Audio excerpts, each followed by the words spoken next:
Bismillahirrahmanirrahim. Assalamualaikum warahmatullahi wabarakatuh. Alhamdulillahi wassalatu wassalamu ala rasulillahi wa ala alihi wa ashabihi wa ala. Allahumma alimna ma yanfa'una wanfa'na bima alamtana wa zidna ilman nafi'an ya rabbal alamin. Rabbi syrah li sadri wa yassir li amri wahlul 'uqdatam min lisani yafqahu qawli, amma ba'du. Bapak Ibu yang dirahmati Allah Subhanahu wa taala, alhamdulillah bisa bertemu lagi dengan saya Wildan Jauhari di Sekolah Fikih Live bersama guru kita dan Ustadz kita Ustadz Ahmad Sarwat. Insya Allah hari ini kita masih di mata kuliah Tarikh Tasyri' dengan tema keistimewaan ilmu fikih. Kita sapa dulu dosen kita, Ustadz kita. Assalamualaikum Ustadz. Ya, waalaikumsalam warahmatullahi wabarakatuh. Mudah-mudahan senantiasa kabar baik dan sehat selalu. Alhamdulillah kabar baik, sehat selalu. Berbagi ilmu dan kebermanfaatan kepada kita semua, Ustadz. Insyaallah. Baik. Hari ini dengan tema keistimewaan ilmu fikih, Ustadz. Ya. Ini dari mata kuliah Tarikh Tasyri' begitu. Ilmu fikih ini menjadi kehususan begitu ya, yang menjadi ciri khas barangkali di kita Rumah Fikih Indonesia begitu. Ya. Kita namanya sudah Rumah Fikih, lalu kita membahas fikih. Baik. Baik Ustadz, Bapak Ibu yang dirahmati Allah Subhanahu wa taala, kita langsung saja seperti biasa kita akan baca buku PDF-nya, kemudian nanti kita akan syarah begitu. Kita baca matan sekaligus kita mensyarahnya. Baik. Ya. Mungkin saya awali dulu ya, kenapa Ustaz. kita membahas tema ini, yaitu tema tentang keistimewaan ilmu fikih. Jadi memang karena ilmu fikihnya memang istimewa, unik, punya banyak kelebihan, tapi memang ada juga sebagian kalangan yang istilahnya kurang memberikan respon yang positif terhadap ilmu fikih itu sendiri. Jadi keistimewaannya, kelebihan, keunikannya itu malah menjadi terdegradasi gitu ya. Oleh karena itu kita ingin mencoba membersihkan lah ya hal-hal yang sebenarnya kurang baik itu dengan menunjukkan bahwa ini ilmu adalah ilmu yang istimewa loh gitu ya. Lalu kita lihat daftar isinya itu kan, beberapa keistimewaannya pertama bersumber dari wahyu, kemudian itu adalah hukum dari Allah sendiri, mencakup semua aspek kehidupan, penjabaran Quran dan Sunnah, memberi kemudahan, fikih adalah khazanah Islam yang luas, mengikuti perkembangan zaman. Ya sebenarnya masih banyak ya, tapi kira-kira poin-poin itulah yang mungkin nanti akan kita coba kupas ya lebih dalam untuk menunjukkan hakikat dan jati diri dari ilmu fikih agar bisa kita lihat apa ya keistimewaan, keunikan dan kelebihannya begitu.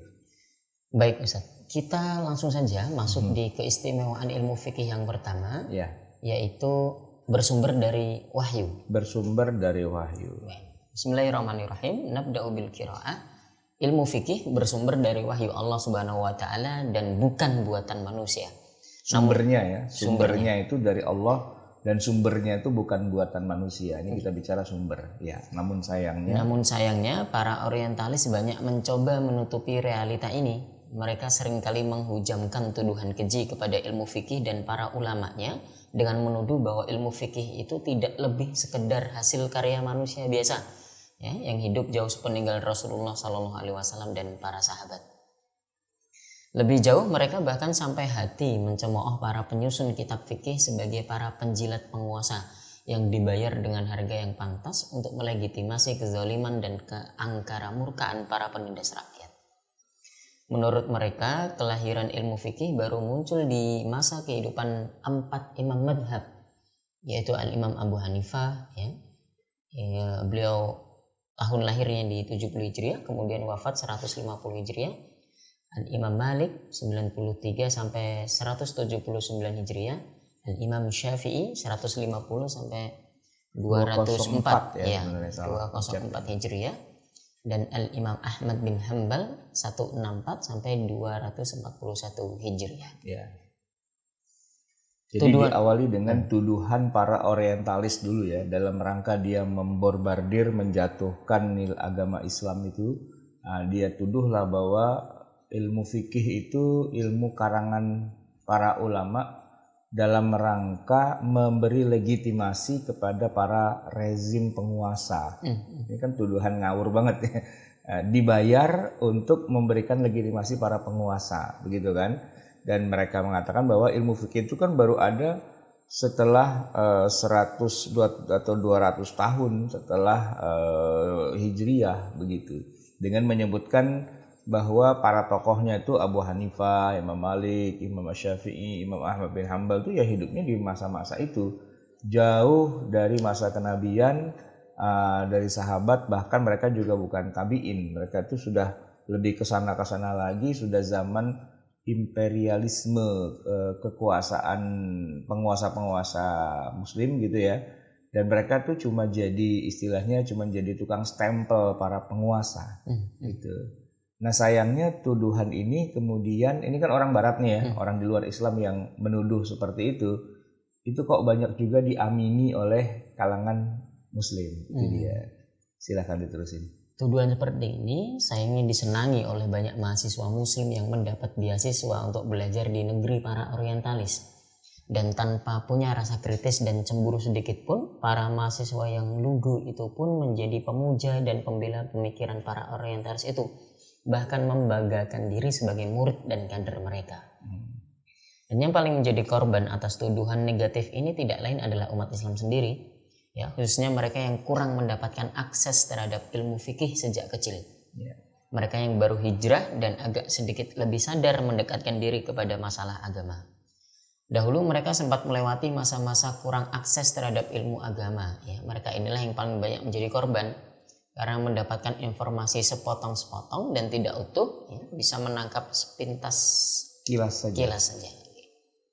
Mereka rentan untuk dibelokkan pemikirannya lewat kampanye negatif yang tidak bertanggung jawab dari para orientalis dan sekuleris. Ya, itu panjang ya. Jadi intinya adalah sebenarnya sumber dari fikih itu adalah Al-Quran, gitu ya. Bahkan istilahnya Al-Quran dan Sunnah atau wahyu, begitu ya. Bahkan sebenarnya fikih itu adalah penjelasan dari Al-Quran dan Sunnah itu sendiri. Nanti akan kita temukan pada bagian D ya. Tapi yang jelas keliru kalau dikatakan bahwa fikih itu adalah hasil logika atau hasil pemikiran dari para tokoh pendirinya. Tokoh pendirinya itu 4 ulama yang di masing-masing mazhab itu ya.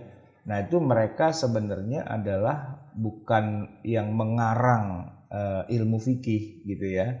Karena ilmu fikih itu bukan hasil karangan. Ilmu fikih itu adalah sumbernya dari wahyu, kemudian diinterpretasikan, dijabarkan, dijelaskan sehingga menjadi sangat sistematis gitu ya, mudah. Nah kemudian memang ini yang menarik, antara wahyunya dengan fikihnya itu kok kesannya jadi agak jauh berbeda gitu.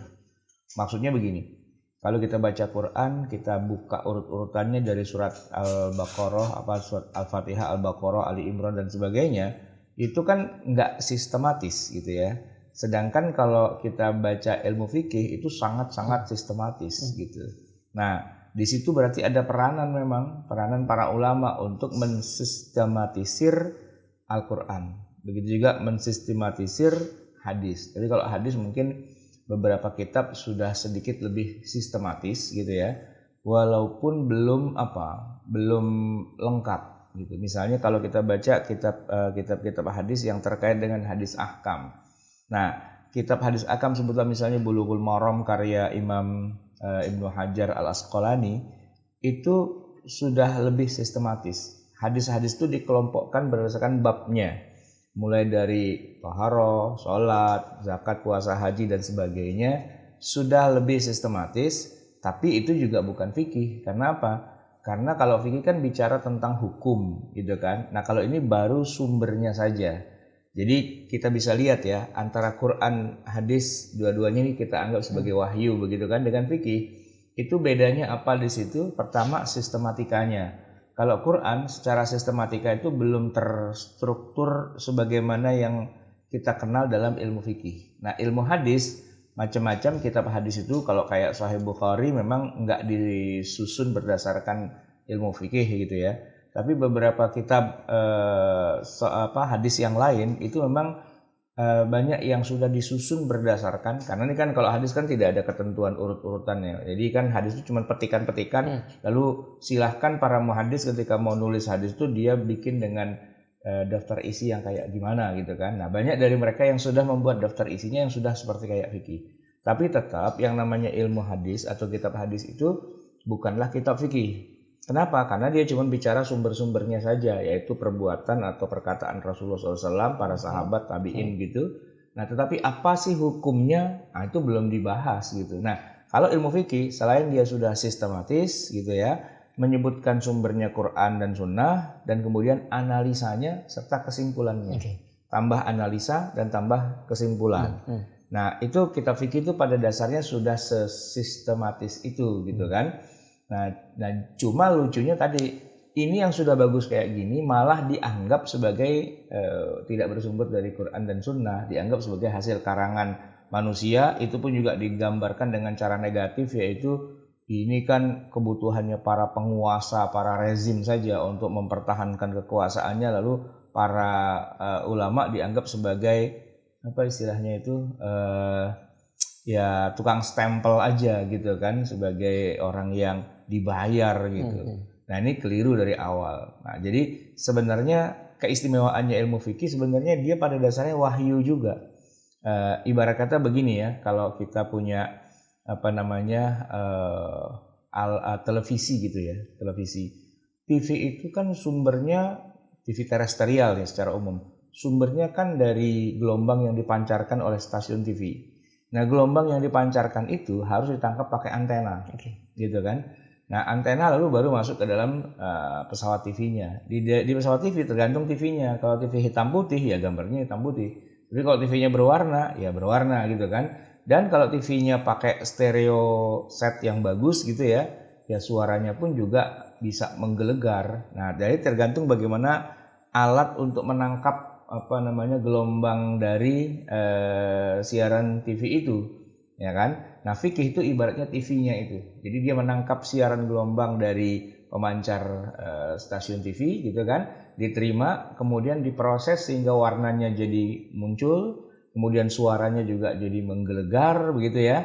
Ketimbang orang yang punya TV juga tapi TV-nya TV jadul, TV hitam putih yang suaranya kemerosak gitu kan, atau antenanya kurang bagus sehingga gambarnya jadi berbayang-bayang dan sebagainya. Nah, fikih itu kita ibaratkan seperti pesawat televisi yang bisa menerima pancaran gelombang. Nah, keistimewaannya adalah ini dia bukan video yang diputer, tapi dia memang menerima siaran dari dari stasiun televisi yang memancarkan. Itu kira-kira gitu. Bersumber dari wahyu, bersumber dari stasiun televisi. Baik, menarik itu Ustaz. Ada kitab hadis, ada kitab fikih. Jadi fikih itu televisi tadi. Tampilannya, kemasannya itu sudah enak dilihat. Kita tinggal menyaksikan saja gitu, tanpa harus bekerja keras lagi. Nah, maka dalam bahasa sederhananya benar nggak kalau ungkapan saya seperti ini? Kalau kita belajar fikih, otomatis kita belajar hadis. Tapi kalau kita merasuk ke hadis saja, itu belum tentu kita belajar fikih. Bisa benar, bisa tidak, karena begini ya. Kalau fikih kan sebenarnya intinya nanti pada bagian akhir ya, yaitu kesimpulan-kesimpulan hukumnya. Yang pasti namanya juga kesimpulan, pasti diawali dengan sumber hukumnya. Kalau dibilang apakah kalau kita belajar fikih berarti kita belajar Quran? Sebenarnya tidak. Tapi sebenarnya kesimpulannya itulah kesimpulan yang didapat dari Quran dan hadis. Kita sih nggak belajar Qurannya, kita sih nggak belajar hadisnya, kita ya sebagai orang awamnya. Tapi para ulama yang menyusun kitab fikih, yang menyusun ilmu fikih, pastinya dia nggak bisa ngambil kesimpulan gitu saja. Pastinya dia mempelajari dulu Al-Quran, mempelajari dulu hadis.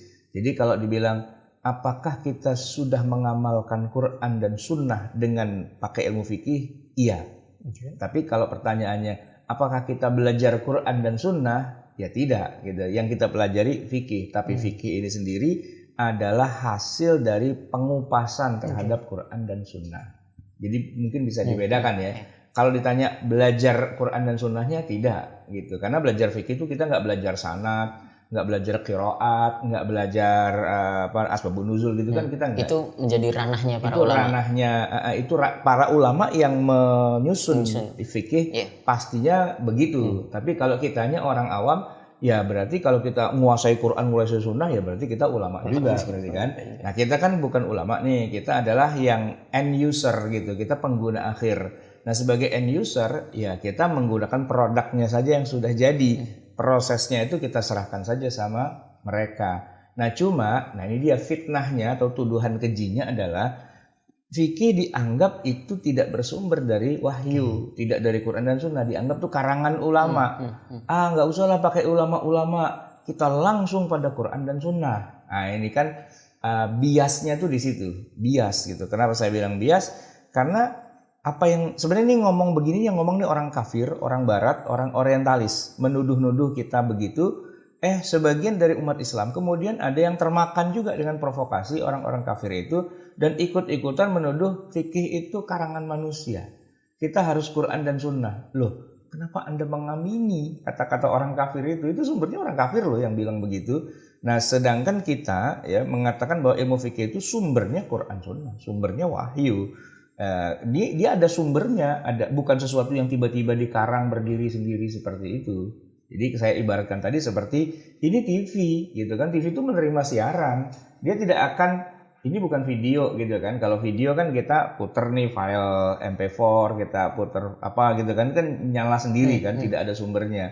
Tapi kalau ini adalah sumber gitu, seperti Bapak Ibu sekalian sekarang lagi di depan layar, entah pakai komputer, entah pakai HP, entah pakai apa, itu kan kita nih muncul kan di layar Bapak Ibu sekalian, itu bukan filenya tidak ada di situ, filenya dari sini kan, bahkan malah bukan file, ini kita live streaming gitu kan.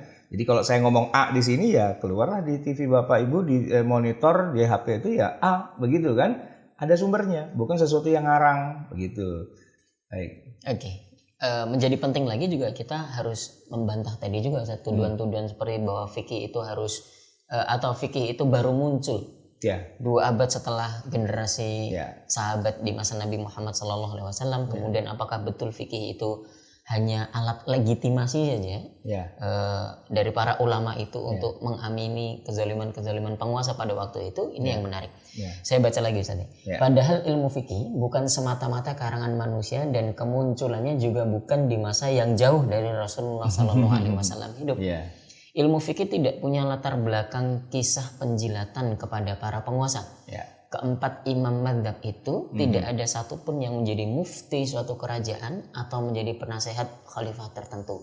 Kalau empat pemimpinnya, 4 pendirinya tidak ada yang jadi mufti, tapi muridnya mungkin iya gitu. Misalnya Imam Abu Hanifah itu punya murid misalnya Abu Yusuf dan Muhammad bin Hasan Asy-Syaibani memang penasehat dari jadi khalifah. qadhi gitu. Ya, jadi tetapi qadhi. Imam Abu Hanifahnya sendiri menolak untuk jadi qadhi dan dihukum karena penolakan tersebut. Iya, apalagi Imam Ahmad itu kan malah di pelekoto kata orang Jawa itu kan, dihabisi, itu dihukum habis-habisan gitu. Al-Imam Syafi'i pernah juga hampir jadi korban juga karena dituduh sebagai Syiah gitu kan. Nah, tapi semuanya tidak ada yang menjadi pendamping dari penguasa. Mereka itu independen. Termasuk Imam Malik. Imam Malik bukunya Al-Muwatta diminta untuk jadi kitab resmi negara, katakanlah begitu. Ini sebagai kitab undang-undang utama gitu. Tapi beliau menolak juga. Beliau menolak juga. Jadi kalau dituduh ini cuma legitimator, keliru, salah. Dari awal Anda nggak ngerti sejarah, piknik kurang jauh itu namanya. Oke. Baik tadi. Sebenarnya ilmu fikih adalah ilmu yang sudah ada di masa Rasulullah SAW, yang lahir lalu tumbuh berkembang bersama dengan perjalanan dakwah Rasulullah SAW dan para sahabat. Karena itu kita mengenal istilah fikih para sahabat. Misalnya fikih Abu Bakar, fikih Umar, fikih Utsman dan juga fikih Ali. Rupanya mereka pun ahli fikih yang juga sekaligus menjadi pengganti Rasulullah SAW dalam memimpin umat. Jadi mereka itu para sahabat tuh unik ya. Mereka itu dikatakan juga sebagai fuqaha juga. Bahkan ketika Rasulullah SAW itu masih hidup, beliau menjaminkan bahwa alaikum bisunnati wa sunnati al-khulafa ar-rasyidin al-mahdiyyin min ba'di. Jadi kalian tuh harus berpegang pada sunnahku, tapi nggak cuma sunnahku saja ya. Sunnahnya para penerus atau penggantiku sesudahku yang rasyidin, yang lurus gitu. Nah itu kata-kata al-khulafa ar-rasyidun itu diambil dari teks hadis itu kan. Setidaknya ya yang disepakati para ulama lah begitu, ya 4 orang itu kan, Abu Bakar, Umar, Utsman, Ali. Mereka itu bukan cuma sekedar sahabat, tapi mereka juga fuqaha gitu. Dan bukan hanya 4 sebenarnya, ya para sahabat Nabi kalau menurut catatan Ibnu Qayyim itu dalam Iqtidha Shiratal Mustaqim itu dikatakan ada sekitar 130 orang sahabat yang mana mereka itu bukan Iqtidha, kitabnya satu lagi A'lamul Muwaqqi'in. A'lamul Muwaqqi'in an Rabbil Alamin itu 130-an sahabat yang mana mereka itu tercatat punya banyak sekali fatwa. Punya banyak fatwa berarti mereka mengajar, berarti mereka adalah fuqaha gitu, karena memberi fatwa begitu kan. Nah 130 itu bukan orang sembarangan, mereka kita sebut sebagai fuqaha di level awal, yaitu di level para sahabat.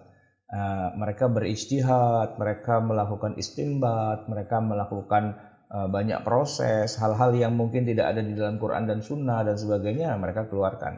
Ya contoh sederhananya misalnya Khalifah Umar bin Khattab radhiyallahu an, ya, yang dalam tanda petik bisa kita anggap sebagai orang yang menciptakan fikih itu sendiri. Menciptakan fikih itu gimana? Ya bayangkan cambuk kepada orang yang mabuk gitu kan, itu berubah gitu. Kemudian juga talak 3 itu berubahnya di tangan Umar itu. Tadinya kan orang kalau mengucapkan talak 3 kali sekaligus ya, 3 kali talak 3 dengan ucapan sekaligus antitolik. Itu kan tadinya nggak jatuh 3, jatuhnya cuma 1. Nah di zaman Umar itu diubah jadi itu sudah jatuh talak 3 walaupun ngomonginnya cuma sekali, asalkan dia mengatakan antitolik atau antitolik salasan gitu kan. Nah kata Umar, awas ya, jangan macam-macam dengan kalimat itu. Kalau emang itu yang terjadi, itu jatuhnya 3. Dan kemudian seluruh sahabat, tabi'in dan sebagainya sampai sekarang kita menyepakati apa yang dikatakan Umar. Di zaman Khalifah Utsman lucu lagi, ya nggak lucu sih, cuman saya menggunakan istilah aja gitu ya. Belum pernah itu di zaman Nabi, para sahabat sebelumnya itu sampai zaman Umar pun juga nggak ada yang namanya azan kok 2 kali. Azannya ya sekali kalau dalam sholat Jumat itu gitu kan. Tapi di zaman Khalifah Utsman dijadikan 2 dan sejak itu tidak pernah diubah lagi. Ya 2 kali selalu di seluruh dunia, di seluruh mazhab fikih sampai hari ini di Madinah, di Mekah itu 2. Mekah, Madinah itu mazhabnya apa hari ini? Hambali. Hambali, tapi mereka azannya 2 kali gitu. Hanya di negeri-negeri yang nggak pakai fikih saja azannya cuma sekali. Tapi kalau yang pakai ilmu fikih, ya apa yang dikatakan oleh Utsman itulah yang dipakai seterusnya gitu. Artinya mereka itu boleh dibilang bukan cuma sekedar ahli fikih, tapi mereka adalah sumber fikih itu sendiri. Karena Nabi sudah mengincludekan alaikum bisunnati wa sunnatil khulafa'ir rasyidin al mahdiyyin min ba'di. Jadi sumber fikih itu ya dari situ. Kita sholat tarawih itu berjamaah rame-rame di masjid emang dari Nabi kan enggak, tapi malah dari Umar gitu. Jadi menarik ya kalau dikatakan bahwa fikih itu sumbernya dari hanya setelah berdirinya mazhab-mazhab yang besar itu keliru. Justru mazhab-mazhab yang besar itu larinya malah ke para sahabat di zaman Nabi, di zaman para sahabat gitu kira-kira. Baik, Ustaz, kita lanjutkan di yang berikutnya, hukum dari Allah. Ya. Berbeda dengan undang-undang buatan manusia atau yang sering disebut sebagai al-ahkam al-wad'iyah yang bersumber dari akal dan nalar manusia, ilmu fikih bersumber dari wahyu Allah yaitu Al-Quran dan Sunnah. Setiap ahli fikih atau mujtahid pasti memiliki kemampuan untuk mengambil kesimpulan hukum dari sumber fikih yang ada dan mereka semua terikat dengan Al-Quran dan As-Sunnah. Tidak satupun dari mereka yang hanya sekedar menuruti logika belaka dan atau sekedar berlandaskan kepada filsafat. Kesimpulan hukum yang dihasilkan merupakan makna turunan secara langsung atau sesuai dengan ruh syariat atau tujuan umum dari syariat Islam. Ya. Karena sumber fikih adalah wahyu Allah, maka ia sangat sesuai dengan tuntutan manusia dan kebutuhan manusia secara keseluruhan. Sebab Allah Subhanahu wa taala pencipta manusia yang mengetahui seluk-beluk manusia itu sendiri, baik yang lahir atau yang batin. Allah menciptakan syariat yang lengkap mengatur seluruh bidang kehidupan manusia. Baik. Jadi begini ya, ini yang poin yang kedua, keistimewaan ilmu fikih. Sebenarnya ilmu fikih itu adalah ilmu hukum kan, ilmu hukum. Jadi kalau kita lihat dalam ta'rif atau dalam pengertian ilmu fikih, disebutkan bahwa ilmu fikih itulah ilmun yabhatsu an al-ahkam gitu ya, yang mempelajari tentang hukum. Al-ahkam asy-syar'iyyah, hukum-hukum yang syar'i. Yang mana memang hukum syar'i itu sifatnya dia diistimbat ya. Hukum syar'i asy-syar'iyyah al-amaliyah al-muktasab min adillatiha at-tafsiliyah. Jadi hukum syar'i yang amaliyah, yang praktis gitu ya, yang implementatif, yang diiktisab, yang diijtihad atau bersumber dari sumber-sumbernya. Nah, hakikat ilmu fikih itu adalah hukum. Jadi kalau kita sering mendengar orang, ayo kita tegakkan hukum Islam, ayo kita tegakkan hukum Allah gitu, atau kita tegakkan hukum syariat. Hukum yang dimaksud itu apa? Nah, di sini orang sering terjadi salah persepsi atau salah paham. Kalau dibilang hukum Islam, itu bukan Quran, bukan Sunnah. Keliru. Kenapa? Tahu nggak kenapa kalau saya bilang, kalau kita ada orang bilang hukum Islam atau hukum syariat Islam gitu, atau hukum Allah itu kok bukan Quran, saya bilang itu keliru. Itu kenapa? Pertama, Quran itu tidak semuanya ayat hukum, ya kan? Nah, kita kalau di dalam ilmu Al-Quran dan tafsir kan sudah bahas itu ya. Berapa jumlah ayat hukum dibandingkan dengan seluruh total ayat Al-Quran? Berapa jumlahnya? Kalau totalnya kan 6.236. Okay. Lalu ayatul ahkam berapa jumlahnya? Hanya sekitar 200 lah. 200-an. Mungkin khilafiyah ada yang bilang sampai 500. Tapi bayangkan, kita pakai yang paling royal deh ya, yang 500 misalnya gitu. 500 ayat hukum dibandingkan dengan 6.236 itu nggak ada apa-apanya. Keliru besar kalau Anda mengatakan bahwa hukum itu adalah Al-Quran. Keliru besar gitu. Yang benar adalah hukum Islam itu sumbernya dari Quran. Tapi Quran itu bukan hukum Islam. Karena Quran di dalamnya ada banyak kisah. Qasasul Quran itu malah lebih banyak. Ayat sains itu sampai 750 ayat sains gitu kan. Nggak ada hukum di situ. Sains saja tentang langit, bumi, apa dan sebagainya. Tentang kehidupan ba'da kehidupan, yaitu kiamat, akhirat, itu banyak banget gitu. Qasasul Quran, kisah-kisah Quran banyak banget. Jadi kalau dibilang Quran itu hukum, keliru banget. Anda tuh nggak pernah baca Quran berarti. Atau kalau baca nggak tahu artinya gitu. Atau kalau tahu artinya nggak pernah mentadaburinya, atau nggak pernah tahu apa tuh isi daftar isi dari Al-Quran. Al-Quran tuh cuma sebagian kecil saja yang ada hukumnya gitu. Begitu juga hadis Nabi. Hadis Nabi kan semua perkataan dan perbuatan Nabi SAW. Syama'il Muhammadiyah ya, misalnya kelengkapan profil Nabi tentang pakaiannya, tentang kehidupannya, tentang bajunya, tentang makanannya, tentang apalah yang begitu-begitu, yang perintilan-perintilan Nabi itu nggak bisa dibilang sebagai hukum, bukan hukum gitu loh. Kalau dibilang hukum, kalau Nabi makan korma, apa kita harus makan korma juga, ya kan? Kalau Nabi kemana-mana bawa tongkat, apa seluruh umat manusia sedunia, umat Islam 1,5 miliar tuh harus punya tongkat kemana-mana, ya kan? Harus naik ontak kemana-mana, kan enggak? Nah itu kan bukan hukum, itu fakta tentang Rasulullah. Hukumnya apa? Nah hukumnya harus diistimbat, gitu. Tidak semua kehidupan Nabi SAW itu menjadi hukum, enggak. Ada yang itu terpaksa harus kita tinggalkan, bukan apa-apa. Karena memang itu adalah fakta realitas Rasulullah memang hidup di zaman segitu di Mekah, di Madinah dengan realitas identitasnya beliau di sana itu yang tidak harus menjadi bagian dari hukum Islam juga gitu kan. Yang gampang bahasa deh, Rasulullah kan ngomong bahasa Arab. Kita nggak ngomong bahasa Arab kan. Saya tanya, kalau Rasulullah seumur hidup ngomong pakai bahasa Arab terus, dosa nggak kita ngomong pakai bahasa Jawa, bahasa Sunda, bahasa Indonesia dan sebagainya? Enggak gitu kan. Nah terus gimana? Ya tentu saja kehidupan Rasulullah itu tidak semuanya menjadi hukum buat kita. Nah yang jadi hukum itu apa? Ya disarikan dulu dari sekian banyak sirah nabawiyah, bertumpuk-tumpuk, berjilid-jilid kitab sirah nabawiyah. Tidak semuanya jadi hukum. Yang jadi hukum itu ya bagian-bagian tertentu gitu kan. Disarikan, dikumpulkan, diklasifikasi dan sebagainya, baru dibuat kesimpulannya. Nah itu semua namanya fikih gitu loh. Quran begitu juga. Dari 6.236 ayat Quran, nggak semuanya ayat hukum. Yang ayat hukum itu cuma 500 atau cuma 200 misalnya. Itu dikelompokkan, kemudian dianalisa, ya dikaji, kemudian dikeluarkanlah hukum-hukum yang ada di dalam ayat itu, bagaimana gitu ya. Nah sampai akhirnya menjadi daftar hukum, itu namanya fikih gitu. Jadi hukum Islam itu adalah fikih. Fikih itu adalah hukum Islam.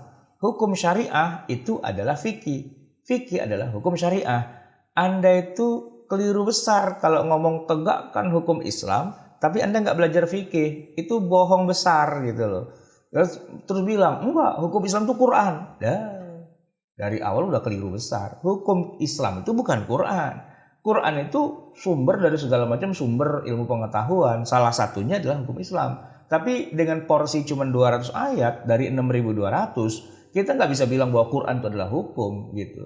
Keliru besar gitu. Makanya kalau mau lebih detail lagi nanti coba belajarlah ilmu Al-Quran dan tafsir ya, bahwa Quran itu isinya bukan cuma hukum aja. Nah kalau kita mau bicara objeknya adalah hukum Islam gitu kan. Ini hukum yaitu fikih. Hukum adalah fikih, fikih adalah hukum. Maka orang nggak bisa dibilang dia tuh ahli hukum dalam agama Islam ya. Dia seorang ahli hukum kalau dia bukan seorang faqih. Dia harus jadi faqih dulu baru dikatakan dia ahli hukum. Begitu. Baik. Kita lanjutkan lagi. Ya. Karena sumber fikih adalah wahyu Allah, maka ia sangat sesuai dengan tuntutan manusia dan kebutuhan manusia secara keseluruhan. Ya. Sebab Allah Subhanahu wa taala adalah pencipta manusia yang mengetahui seluk-beluk manusia itu sendiri, baik yang lahir atau yang batin. Ya. Allah menciptakan syariat yang lengkap mengatur seluruh bidang kehidupan manusia. Allah Subhanahu wa taala berfirman, "Ala ya'lamu man khalaqa wa huwal latiful khabir." Apakah Allah yang menciptakan itu tidak mengetahui? Dan dia maha halus dan lagi maha mengetahui. Baik. Ini panjang ya Ustadz Ildan, kita loncat saja langsung ke bagian yang C. Bagian yang C, baik.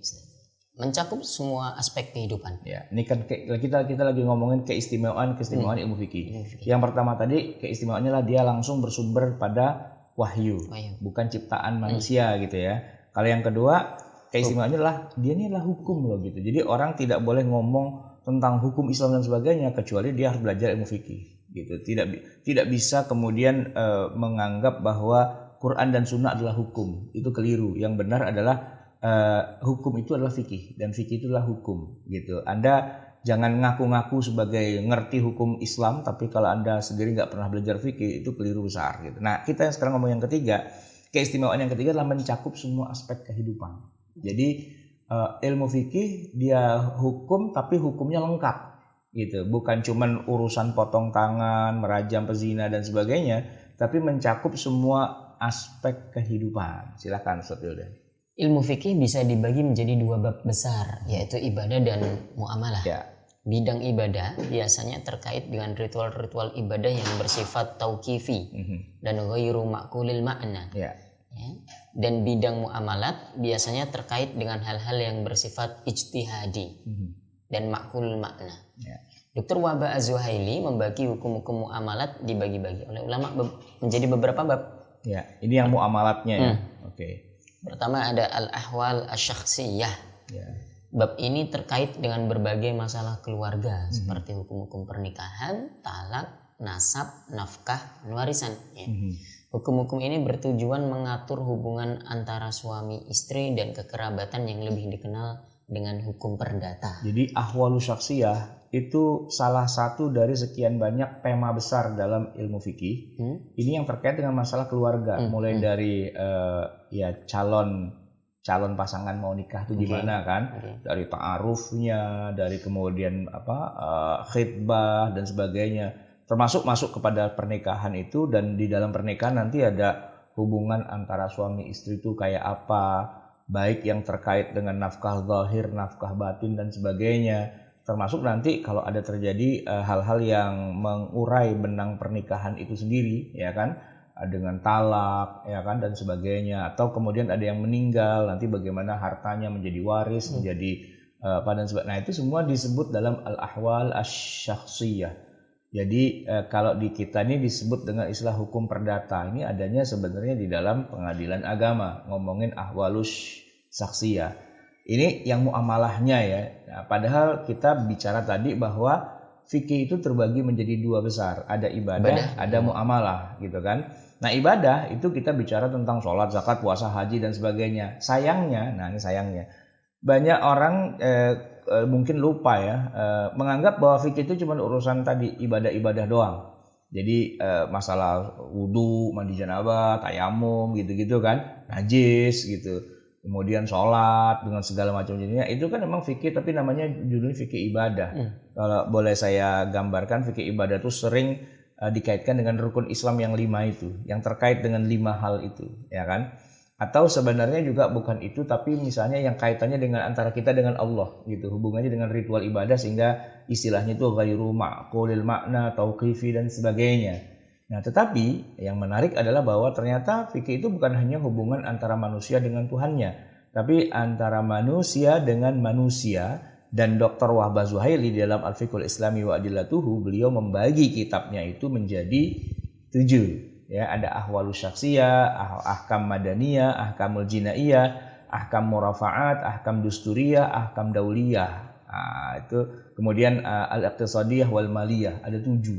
Jadi kan luas sekali itu cakupannya ilmu fikih. Bayangin ada 7 wilayah gitu. 7 wilayah bidang yang dibahas dalam ilmu fikih. Keliru kalau ada orang mengatakan bahwa fikih itu cuma urusan air saja gitu. Memang benar sih kalau urusan air itu bab pertama dalam ilmu fikih. Tapi kalau orang punya kesan bahwa fikih itu hanya urusan ibadah-ibadah doang, oh berarti ngajinya nggak jauh itu. Baru ngaji sebentar udah berhenti, udah pindah sekolah, udah nggak ngaji lagi, putus pengajian. Nah, kalau ngaji yang benar itu sampai ketemu nanti yang namanya hukum dusturiyah, hukum dauliyah, hukum iqtisadiyah, ahkam jinaiyah. Wah, itu luar biasa. Tapi biasanya memang orang kita bahkan di pesantren-pesantren pun nggak sampai situ pembahasannya. Keburu lulus dia, keburu lulus dan keburu berhenti ngajinya. Jadi kitabnya tebal gitu kan. Dia dapat jilid 1, jilid 2, jilid 3 udah gitu. Padahal kan kalau kita lihat di saya saja bikin kitab fikih sekolah seri fikih kehidupan itu 18 jilid. Bagian akhirnya tuh negara, jinayat gitu kan, hal-hal yang luar biasa itu terkait. Itu semua adalah hukum fikih. Maka kalau dibilang ilmu fikih itu cuma ngurusin ecek-ecek begitu, oh enggak, keliru. Yang benar adalah mencakup semua aspek kehidupan. Oke, itu ahwalus syaksiyah. Apa itu yang disebut dengan al-ahkam al-madaniyah? Oke. Maknanya adalah hukum-hukum kemasyarakatan. Ya. Bab ini terkait dengan transaksi personal berupa jual beli, sewa menyewa, pengadaian, kafalah, asuransi, kerjasama, utang piutang dan lain sebagainya. Yeah. Hukum-hukum ini bertujuan mengatur hubungan personal dari sisi harta dan keuangan sehingga hak-hak masing-masing itu terjaga dengan baik. Jadi mengatur hubungan personal tapi dari sisi harta dan keuangan. Bagaimana itu disewakan, dipinjamkan, digadaikan, dijadikan jaminan gitu ya. Bagaimana asuransi, bagaimana kafalah, bagaimana kerjasama, syirkah gitu ya. Apakah itu mudharabah, apakah itu murabahah, terkait dengan hutang piutang, tanggungan dan sebagainya. Itu adalah wilayah fikih juga. Jangan ngaku-ngaku sebagai ahli ekonomi syariah kalau nggak belajar fikih. Itu dipelajari dulu. Nah kalau belajar fikih berarti kita belajar dulu Qur'annya, ayatnya apa, belajar hadisnya apa, kemudian belajar bagaimana implementasinya di masa lalu, di masa salaf gitu, dan kemudian yang lebih penting lagi bagaimana kemudian mengimplementasikannya di zaman modern karena sudah ada begitu banyak perubahan yang bersifat gradual. Apakah emas di masa lalu berlaku juga dengan emas di hari ini contohnya? Nah itu wilayah hukum juga ya yang disebut dengan al-ahkam al-madaniyah menurut Dr. Wahbah Az-Zuhaili. Jadi ya kalau kita sih mungkin seperti yang Ustadz Wildan kuliah S2 namanya HES, hukum ekonomi syariah gitu ya. Hukum ekonomi tapi yang syariah. Oke, nah ini kalau dalam babnya Dr. Wahbah itu ahkam al-madaniyah, ya, hak-hak sipil. Nah, begitu. Yang ketiga adalah ada al-ahkam al-jinaiyah. Ini bagian dari keistimewaan fikih. Ternyata fikih itu luas sekali ya. Masuk kepada jinaiyah. Apa itu? Kriminal. Maknanya adalah hukum-hukum kriminalitas, baik yang terkait dengan tindak melanggar hukum yang dilakukan oleh seseorang ataupun juga terkait dengan sanksi yang akan dikenakan. Tujuan dari hukum ini adalah menjaga eksistensi kehidupan manusia, harta, kehormatan, dan hak-hak mereka. Memberi kepastian juga hubungan antara korban kriminal dan pelaku serta menciptakan keamanan. Ya. Setidaknya menurut para ulama di dalam Al-Quran terdapat kurang lebih sekitar 30-an ayat yang terkait dengan hukum-hukum kriminalitas. Yaitu apa, pencurian, hirabah gitu, apa tuh hirabah, perampokan gitu ya. Kemudian nanti ada termasuk juga pembunuhan gitu ya, melukai orang lain dan sebagainya, itu jinai, kriminal gitu. Nah, inilah yang oleh sebagian orang dianggap hukum Islam itu hanya ini saja. Ya kan? Jadi para pendakwah, para penceramah itu kalau teriak-teriak tentang hukum Islam gitu kan. Nah, itu yang mereka maksud ternyata cuma ini nih. Hukum Islam yaitu potong tangan pencuri, merajam pezina gitu kan. Yang kelihatannya yang seperti itu, yang lebih pada kriminal. Ya nggak salah sih, tapi kelirunya begini. Anda sempit sekali ketika mengartikan atau memaknai wilayah hukum Islam hanya sebatas yang kriminal doang. Padahal enggak loh, ada ahwalu syaksiyah tadi, urusan Anda dengan istri Anda, itu istri dikasih nafkah apa enggak? Nah, itu hukum Islam juga, ya kan? Anda punya istri 2, yang satu digilir apa enggak gitu. Nah, itu hukum Islam juga. Jangan dikira hukum Islam cuma urusan potong tangan, rajam gitu aja, enggak. Tapi Anda zolim pada istri Anda, tidak memberikan haknya, menikahi tapi tidak adil, wah itu urusan hukum syariah juga itu. Jadi hukum syariah itu sangat-sangat luas. Jangan hanya berpikir pada bagian yang itunya saja. Tapi yang lucu adalah begini, di tengah masyarakat Islam udah taunya hukum Islam itu adalah bagian potong tangan doang, ternyata pun dia nggak faqih juga dalam tema itu. Dia berpikir bahwa kalau ada orang mencuri dipotong tangan, apapun nilainya, berapapun nilainya potong tangan, lalu dia motong sendiri gitu. Nah itu kan keliru, ya kan? Nah, kalau orang berzina dirajam gitu, ya tapi kan ada ketentuannya, tidak main rajam aja.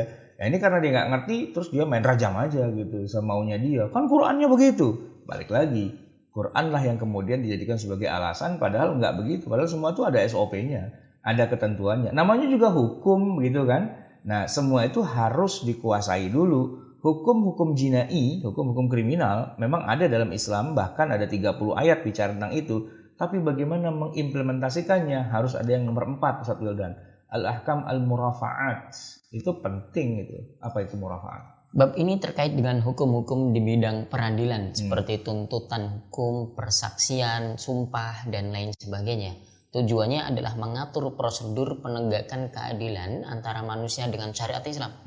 Konon di dalam Al-Quran terdapat kurang lebih sekitar 20-an ayat yang berbicara mengenai masalah ini. Nah ini sangat erat kaitannya dengan yang nomor 3. Misalnya nomor 3 itu kan hukum kriminal. Ada orang mencuri.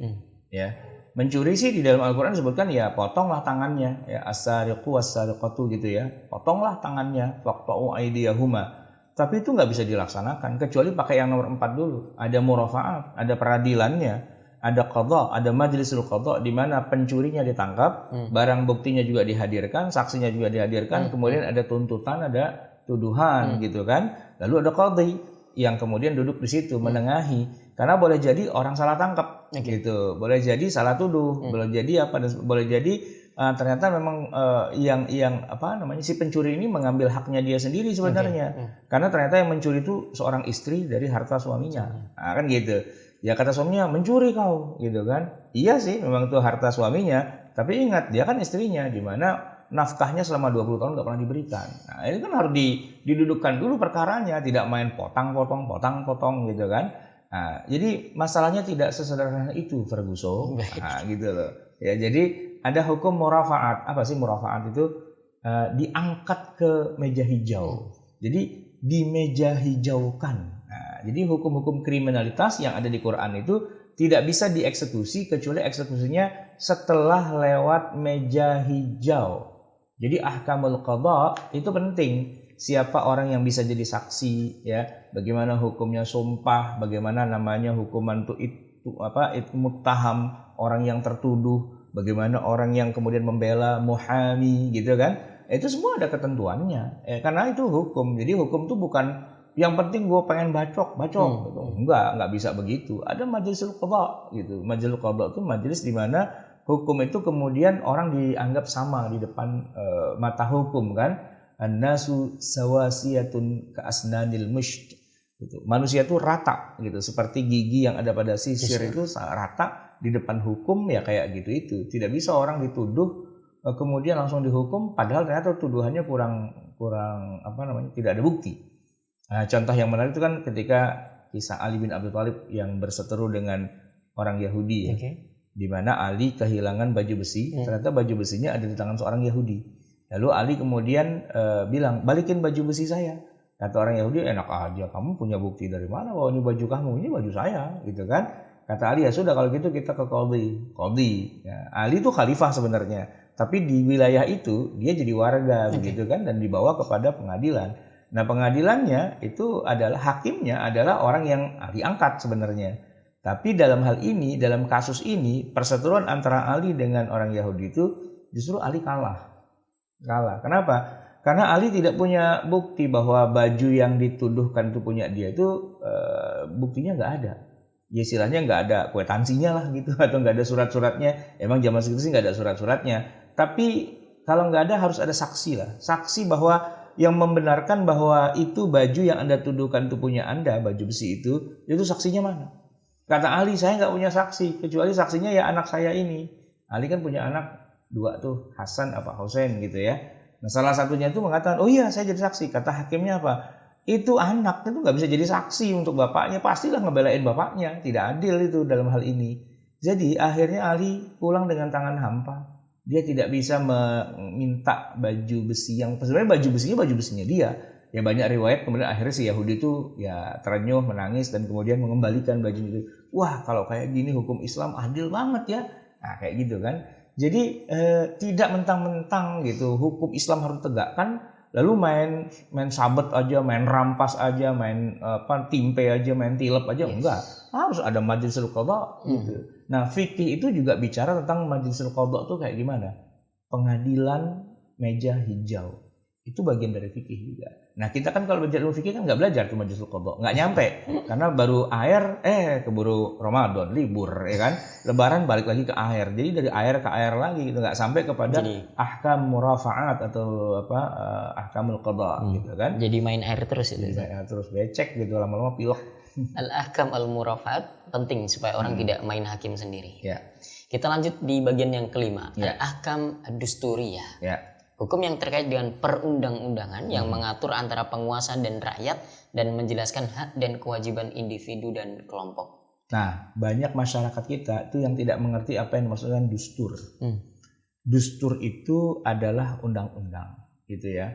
Yang mana kita di Indonesia, contohnya ya, kita tuh belum punya banyak undang-undang tentang yang terkait dengan ketentuan syariat gitu ya. Ada undang-undang perkawinan, ada undang-undang zakat gitu, ada undang-undang apalagi ya yang terkait dengan keislaman, tapi nggak banyak gitu, nggak banyak. Nah, kebanyakannya masih dalam buku-buku fikihnya para ulama. Nah, sementara kalau kita bicara tentang fikih, memang agak sulit diterapkannya karena dia masih berupa kajian para ulama, belum menjadi undang-undang yang mengikat. Kita di Indonesia rata-rata fikih itu baru berhenti sampai kepada fatwa. Kalau fatwa itu masih fikih saja, masih wilayahnya fikih. Jadi gini, ada orang berseteru atau bingung, ini hukumnya apa ya? Datanglah kepada seorang ulama atau majelis ulama atau apalah namanya. Lalu pertanyaannya dijawab. Oh, jawabannya atau hukumnya begini. Itu yang dijawab itu namanya fatwa. Fatwa itu bukan undang-undang. Jadi nggak bisa diterapkan. Nah, untuk bisa menerapkan harus diundangkan. Qanun atau taknin. Nah, begitu. Nah, kita nggak punya nih. Ya kan, nggak punya. Para saudara kita yang ada di bidang itu, ya, di bidang hukum atau di Kementerian Kehakiman atau yang ada di Mahkamah Agung dan sebagainya itu muslim rata-rata, tapi mereka tidak mengerti fikih. Sementara para ulama yang ngerti fikih mereka tidak ngerti undang-undang. Nah, jadi nggak ketemu nih antara fikih dan undang-undang ya. Nah, sebenarnya dalam ilmu fikih itu diajarkan juga bahwa kalau sebuah hukum itu sudah berbunyi kayak gitu, itu harus diundangkan dulu gitu. Mana undang-undangnya, mana pasalnya dan sebagainya, baru yang nanti bisa divonis atau digunakan oleh hakim adalah undang-undang tersebut gitu. Nah, kita di Indonesia untuk waris saja itu juga belum ada undang-undangnya. Masih pakai KHI. Ya KHI itu ya apa namanya belum sampai level yang kuat sebagaimana sebuah undang-undang. Sehingga makanya tidak bisa istilahnya kalau ada yang berseteru lalu kemudian negara gitu ya atas nama hukum mengatakan harus begini dan tidak boleh begitu, itu nggak bisa. Kenapa? Karena lemah, nggak ada undang-undangnya. Kalau ada undang-undangnya maka diaturlah kemudian harus dibagi sesuai dengan hukum syariah misalnya. Hukum syariahnya harus gini semua, nah itu kuat. Nah tapi ya balik lagi, hukum kita tuh belum sampai menggambarkan sebagaimana yang seharusnya dalam ilmu fikih itu sendiri gitu ya. Nah, tapi dalam ilmu fikih itu diajarkan al-ahkam ad-dusturiyah, bagaimana seharusnya membuat perundang-undangan yang sumbernya dari ilmu syariah itu sendiri. Baik, nomor 6. Al-ahkam ad-dauliyah, hukum-hukum yang mengatur hubungan negara Islam dengan negara lainnya terkait dengan perdamaian dan perang. Ya. Hubungan antara warga negara non-muslim dengan negara Islam yang ia tinggali. Termasuk juga hukum-hukum jihad dan perjanjian. Ya. Tujuannya agar tercipta kerjasama saling menghormati antara satu negara dengan negara lainnya. Jadi begini, kan kita tahu bahwa di Quran itu ada jihad, ya kan, jihad secara fisik ya, pertempuran, bunuh-membunuh dan sebagainya. Nah itu apakah bisa jihad itu langsung dikerjakan begitu saja secara swasta? Tidak bisa dilakukan secara individu. Jihad itu harus diatur oleh negara. Yang menentukan kita perang atau tidak perang itu kepala negara. Nah, jadi bagaimana hubungan kita dengan negara? Ya, bagaimana konsep Islam terhadap negara? Apakah yang namanya negara itu harus khilafah dan khilafahnya cuma satu, nggak boleh ada dua? Ataukah memungkinkan bahwa ada banyak negara-negara Islam yang satu dengan yang lain tuh saling berdaulat masing-masing begitu ya? Nah, ini terkait dengan hukum-hukum kenegaraan itu ada fikihnya juga. Dan fikih membahas tentang itu. Misalnya Al-Mawardi itu menulis kitab apa? Al-Ahkam As-Sultaniyah. Ya, bagaimana hukum-hukum penyelenggaraan negara. Jadi menyelenggarakan negara itu bagian dari fikih juga sebenarnya gitu ya. Hanya saja memang ini nggak terlalu banyak berkembang gitu ya. Sehingga orang menganggap bahwa negara adalah negara dan kemudian agama adalah agama. Padahal sebenarnya nggak gitu juga. Ya, bahwa fikih itu mengatur juga ketentuan tentang bagaimana mengatur negara, bagaimana tata cara mengatur negara, dan negara itu juga jangan dianggap bahwa kalau udah negara itu hanya negara Islam, orang kafir nggak boleh. Enggak, justru negara yang di zaman Rasulullah itu menariknya adalah negaranya itu malah gabungan dari orang Islam dan orang Yahudi. Mereka bersekutu, mereka bikin piagam Madinah, dan orang-orang kafirnya juga ada di dalam struktur kenegaraan itu. Ya kan menarik sebenarnya kan. Nah, memang yang begini-begini belum sampai kita kebanyakan gitu. Hanya berpikir negara Islam tuh ya orangnya Islam semua dan orang kafirnya dibunuh-bunuhin semua. Nah, itu keliru sebenarnya, enggak begitu. Al-ahkam ad-dauliyah, hukum-hukum yang terkait dengan negara, hubungan antar negara dan sebagainya itu penting untuk dibahas sekarang. Apakah kita misalnya orang Indonesia nih boleh membunuh orang warga negara lain, misalnya Israel gitu kan, apakah boleh kita bunuh apa enggak? Nah itu kan ada ketentuan-ketentuannya, ada perjanjian internasional, ada perjanjian damai dan seterusnya. Ini yang bagian dari fikih juga yang terlupakan selama ini. Baik. Yang ketujuh atau yang terakhir di pembagian fikih muamalah oleh Dr. Wahbah Zuhaili ada al-ahkam al-iqtisadiyah wal maliyah. Hukum-hukum yang terkait dengan hak-hak individu terhadap harta benda atau kepemilikan. Hak-hak dan kewajiban negara di bidang harta benda, pengaturan sumber kekayaan negara dan anggaran-anggarannya. Tujuannya adalah mengatur hubungan kepemilikan antara orang yang kaya dan miskin dan antara negara dengan warga negara. Ini mencakup harta benda negara seperti harta rampasan, pajak, kekayaan alam, harta zakat, sedekah, nazar, pinjaman, wasiat, laba perdagangan, harta sewa menyewa, perusahaan, kafarat, diat dan lain sebagainya. Itu pemasukan negara tuh di situ. Kemudian hubungan antara sesama pelaku ekonomi, bisnis itu di situ ya. Itu semua adalah fikih gitu sebenarnya, ya kan? Jadi kan ini keistimewaan fikih apa? Dia luas sekali, banyak sekali gitu wilayah-wilayah yang dibahas dan semuanya itu adalah tidak lepas dari yang namanya perangkat hukum.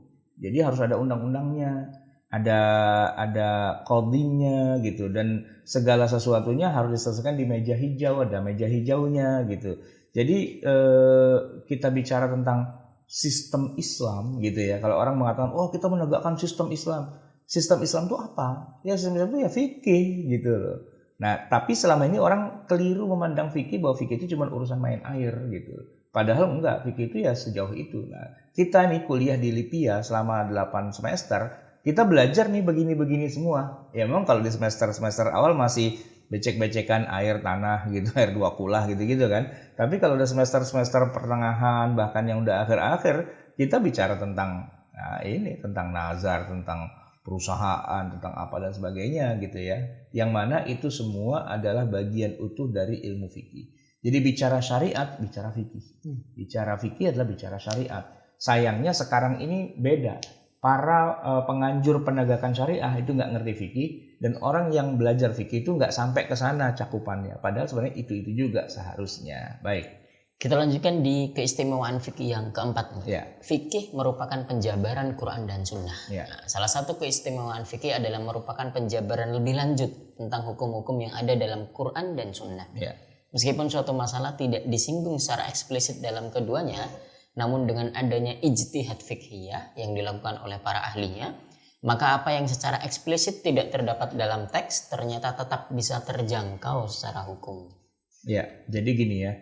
Al-Quran dan Sunnah itu kadang-kadang tidak secara eksplisit menyebutkan suatu masalah hukum. Tidak secara eksplisit gitu ya. Nah, tetapi ternyata di balik dari itu semua, ternyata terkandung hukum-hukum yang justru sangat penting yang tidak terfikir oleh para mufassirnya sendiri, oleh para ahli hadisnya sendiri. Nah, sehingga kalau kita buka Al-Quran dengan kacamata fikih, barulah kemudian kelihatan tuh semua hukum-hukum yang ada di dalamnya. Kalau kita memotret hadis dengan kacamata fikih, barulah keluar semua hukum-hukumnya. Sementara kalau kita lewat kacamata Quran saja atau tafsir secara umum saja, hukumnya nggak keluar. Nyambung nggak maksud saya? Jadi kalau dibilang hukumnya keluar tuh karena kita kacamatanya filternya sudah kuat nih. Filternya adalah filter hukumnya gitu kan. Jadi Al-Quran disorot dari sisi hukumnya saja, walaupun cuma 200 ayat, tapi yang 200 itu luar biasa. Dia sudah menggambarkan segala hal gitu. Bahkan sebagian ulama mengatakan bahwa banyak juga ayat-ayat Al-Quran yang sebenarnya itu bukan ayat hukum, tapi ayatnya itu ayat umum gitu, bicara tentang kisah umat terdahulu gitu misalnya. Tapi rupanya di tengah kisah umat terdahulu itu juga ada hukum-hukum yang berlaku buat kita, yang bisa kita tarik kesimpulannya. Contoh nih Ustadz Wildan, hukum menyelenggarakan sayembara. Sayembara, siapa yang bisa menang saya kasih hadiah. Gitu. Saya nih pihak yang menyelenggarakan sayembara, bikin kuis di mana-mana kan sekarang gitu ya, kuis gitu. Pertanyaannya, apa hukumnya kuis dan apa ayat Al-Quran tentang kuis sayembara itu? Kuis itu dalam bahasa Arab apa? Al-ghaz gitu kan? Atau kalau sayembara itu apa? Ju'al gitu kan? Kita nggak ketemu nyari ayat Quran mana ya ada sayembara, nggak ada gitu. Tapi kalau kita baca kitab fikih, justru ada judul namanya Ju'al. Ju'al itu artinya sayembara. Begitu kita buka di dalamnya ketemu ayat Quran, ya kan? Waliman ja'a bihi himlu ba'irin wa ana bihi za'im. Itu dalam surat Yusuf. Cerita tentang Nabi Yusuf gitu kan. Ceritanya tentang Nabi Yusuf, bukan Nabi Muhammad. Nabi Yusuf itu kan cerita masa lalu. Tapi ternyata ada ketentuan bahwa waliman ja'a bihi, siapa yang bisa menemukan gelas emasnya raja atau pialanya raja yang dibilang itu hilang, dicuri, siapa yang bisa menemukannya, himlu ba'irin, akan dapat makanan 1 ekor unta penuh gitu. Jadi unta penuh dengan makanan gitu kan. Wa ana bihi za'im, dan saya punya kekuasaan untuk memberikan hal itu gitu kan. Nah, itu kan tersirat begitu saja di dalam kisah gitu. Kita nggak nyambung. Nah, kalau bacanya cuma tafsir secara umum nggak nyambung, tapi begitu kita melihatnya dengan kacamata ilmu fikih, ilmu hukum, ternyata ayat itu mengandung hukum juga loh, begitu. Walaupun cuma secara tersirat saja, tapi itu adalah bagian yang nggak bisa lepas juga dalam Al-Quran. Nah, maka penjabaran Quran dan Sunnah kalau kita mau bicara hukum itu ya kita ngelihatnya dari ilmu fikihnya. Tafsir ayatul ahkam, tafsir fiqhi, itu baru kita akan ketemu di situ. Begitu juga hadis gitu ya, hadis-hadis ahkam. Nah, itu akan keluar hukum-hukumnya ketika kita melihatnya dari kacamata fikihnya itu. Baik Ustaz Wildan, kita masuk ke yang bagian E. Baik, ke yang bagian E, memberi kemudahan. Salah satu ini berarti yang poin kelima dari keistimewaan fikih. Satu hal yang patut dicatat bahwa fikih punya prinsip untuk memberi kemudahan dan keringanan kepada manusia dan sifatnya tidak membebani. Satu, fikih dan tasawuf. Salah satu perbedaan utama antara fikih dan tasawuf bahwa kebanyakan ajaran tasawuf mengajarkan kesempurnaan dalam beribadah. Meski memang baik, namun tidak semua kalangan mampu melaksanakannya. Sementara fikih hanya mengajarkan batas minimal dalam beribadah, yang mana tidak ada alasan bagi siapa saja untuk mengabaikannya. Fikih tidak mengharuskan umat Islam untuk memperbanyak salat siang dan malam, tetapi hanya mewajibkan 5 kali saja dalam sehari semalam. Fikih tidak mengharuskan khusyuk dalam salat agar salatnya diterima. Sementara tasawuf sejak awal mengharuskan khusyuk dan dianggap sebagai syarat diterimanya salat. Dalam ilmu fikih, orang yang sedang berpuasa itu tidak batal puasanya kalau hanya sekedar membayangkan menu berbuka puasa sore nanti. Sementara ilmu tasawuf itu mengajarkan bahwa puasa itu bukan hanya lahiriah, tapi juga batiniah. Maka kalau siang hari membayangkan menu buka puasa, sudah dianggap rusak puasanya. Nah itu dia. Jadi ini keistimewaan yang nomor 5 ya. Fikih itu memberi kemudahan. Jadi agama itu mudah. Ya, innamad dinu yusrun. Agama itu mudah. Itu mudahnya bukan asal kita boleh tinggalkan semaunya, boleh kita acak-acak semaunya, enggak. Kemudahannya itu akan bisa terwujud dan terbentuk. Bagaimana bentuk mudahnya itu kalau kita sudah masuk ke ilmu fikih. Gitu. Kenapa? Karena kalau kita mudah-mudahin saja jadi mudah-mudahan itu akhirnya. Dalam arti ya orang acak-adul, kadang-kadang dia ngerjain agama, kadang-kadang dia nggak ngerjain. Karena apa? Karena konsep mudahnya dia itu konsep yang kacau gitu. Dalam arti kadang-kadang Islam, kadang-kadang enggak. Gitu. Kadang-kadang sholat, kadang-kadang enggak. Kadang-kadang puasa, kadang-kadang enggak. Kadang-kadang alim, kadang-kadang mabok, gitu kan. Nah itu bukan Islam itu mudah, itu memudah-mudahkan, melalaikan, dan itu nggak benar gitu. Lalu bagaimana dong bentuk realnya bahwa Islam itu mudah? Gampang, apa? Fikih aja. Di fikih itu sudah diklasifikasi kemudian ya, mana yang wajib, mana yang sunnah, mana yang mubah, gitu kan? Nah beda nanti kalau kita bicara ilmu tasawuf. Di dalam tasawuf itu kita bicaranya kesempurnaan. Jadi Islam itu harus sempurna, gitu kan? Ya buat orang yang secara lahir batin sudah siap untuk berislam secara kafah totalitas, tasawuf cakep itu, gitu kan? Tapi pertanyaannya, apakah semua orang siap untuk totalitas secara keseluruhan? Belum tentu, gitu loh, belum tentu, ya kan? Karena banyak juga orang yang ya istilahnya di zaman sekarang apalagi ya, yang ya daya semangat atau katakanlah vitalitasnya dia untuk berislam tuh nggak bisa digenjot sampai 100% gitu. Tapi setidaknya biar dia tidak kemudian juga celaka karena meninggalkan agama, itu harus dipilah gitu kan. Gini, seorang muslim yang baik, apakah yang tiap malam tahajud ataukah yang rutin sholatnya 5 waktu? Nah, di dalam ilmu fikih itu jadi jelas. Oh, yang baik, yang benar itulah yang rutin 5 waktu walaupun nggak pernah tahajud. Kenapa? Karena tahajud sunnah. Gitu kan? Nah, tapi itu kalau kacamata fikih itu begitu. Nah, kalau pakai kacamata tasawuf, enggak. Yang benar adalah 5 waktu dan tahajud juga. Nah, itu tasawuf, gitu kan? Bicara kesempurnaan. Tapi kan orang puyeng. Aduh, udah 5 waktu, tahajud pula. Nggak kapan istirahatnya dan sebagainya. Bahkan tahajud tiap malam. Ada tuh para tokoh-tokoh ahli ibadah gitu ya, yang kalau dia 1 malam saja nggak tahajud, dia minta ampunnya kayak orang habis berzina, gara-gara dia 1 malam tidak tahajud. Emang ada hadisnya sih, siapa orang yang semalaman itu nggak pernah bangun, nggak pernah sholat tahajud, itu kupingnya dikencingin sama setan, gitu. Ada hadis begitu kan? Nah itu sama dia diimplementasikan sehingga seolah-olah tahajud jadi wajib. Nah lucunya adalah begini. Kalau dia sekedar sufi-sufi saja, tapi tidak berangkat dari seorang ahli fikih gitu ya, akhirnya dia mewajibkan itu gitu lah, kepada murid-muridnya. Makanya yang hebat itu kalau bicara tasawuf itu tasawuf yang sunni ya, tasawuf yang sunni yaitu tasawuf yang seimbang antara fikih dengan tasawuf. Seperti yang tercermin pada pribadinya misalnya Imam Al-Ghazali ya. Imam Al-Ghazali wafat 505 itu beliau fuqaha ya, termasuk di antara fuqaha yang besar. Beliau punya kitab fikih, kitab usul fikih dan sebagainya, tapi beliau juga punya kitab tasawuf ihya, sehingga seimbang ya, mana yang fikihnya sudah selesai kemudian disempurnakan dengan tasawufnya gitu kan. Nah, fikih itu bicara yang basicnya. Nah, tasawuf yang benar itu basic dan penyempurnaannya. Tapi yang sering terjadi di tengah masyarakat enggak. Antara tasawuf dengan fikih berantem gitu loh. Tasawuf, orang-orang tasawuf itu enggak ngerti fikih. Jadi semuanya jadi wajib gitu ya kan.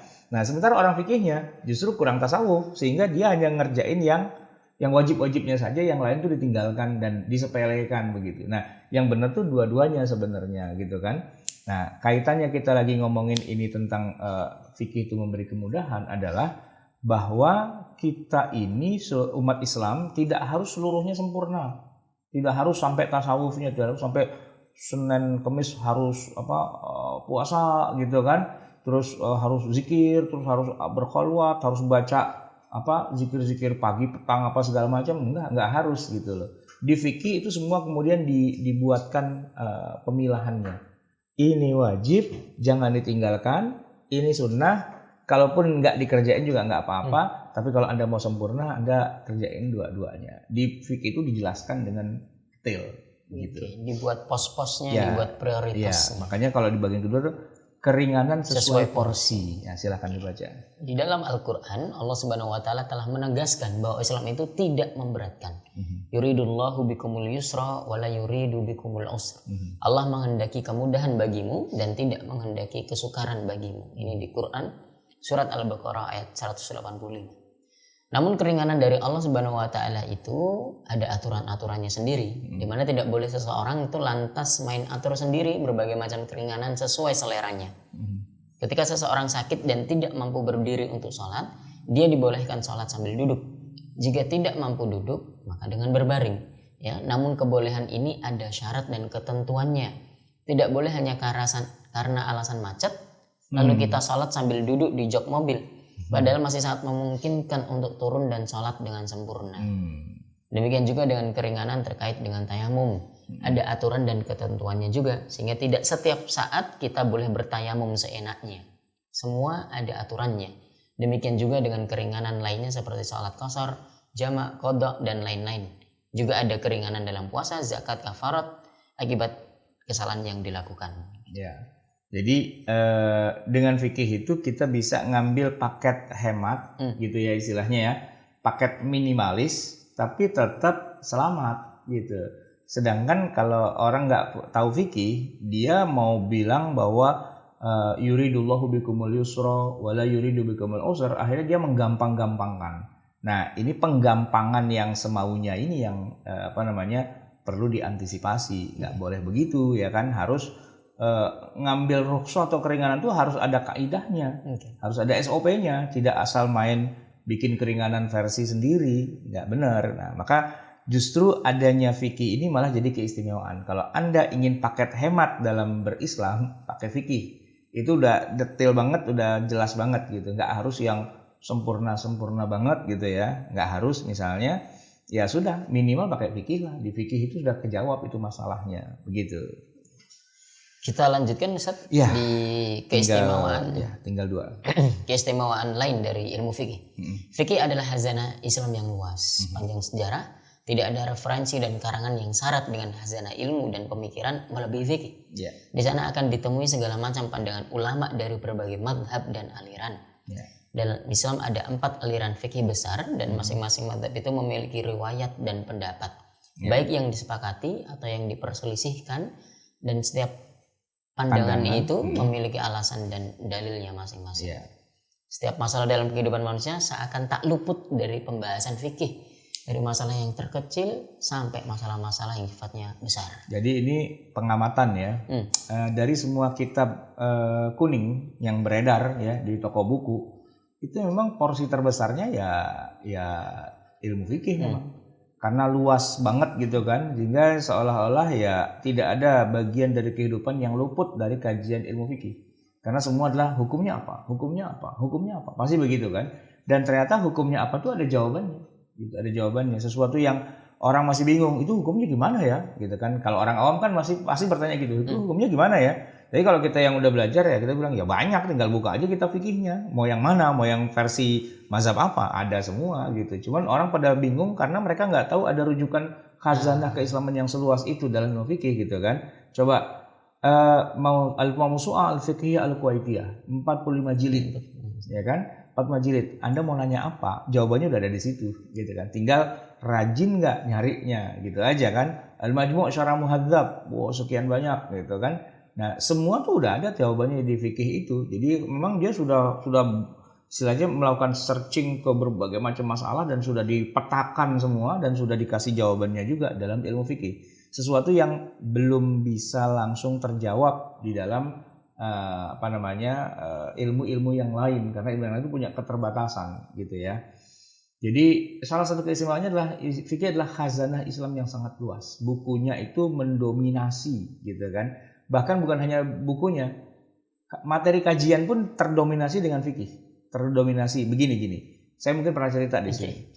Materi kajian judulnya tentang peradaban. Ya, bicara tentang peradaban Islam gini-gini dan sebagainya. Tapi begitu buka forum tanya jawab, pertanyaannya nggak jauh-jauh dari pertanyaan fikih. Ini kalau sentuhan suami istri batal apa enggak gitu kan? Cara tayamum gimana? Batasan aurat gimana? Itu lagi gitu. Padahal kita udah ngomong udah sampai bebusa nih ngomongin peradaban, tapi jatuhnya ke situ. Kenapa? Karena emang kebutuhan masyarakat juga. Nah, karena semua masyarakat butuh itu dan para ulama kemudian menjawabnya, maka buku fikih itu menjadi tebal. Saya buku seri fikih kehidupan itu tadinya bukan 18, tadinya cuma 5. Cuma sholat, puasa, zakat, haji gitu aja.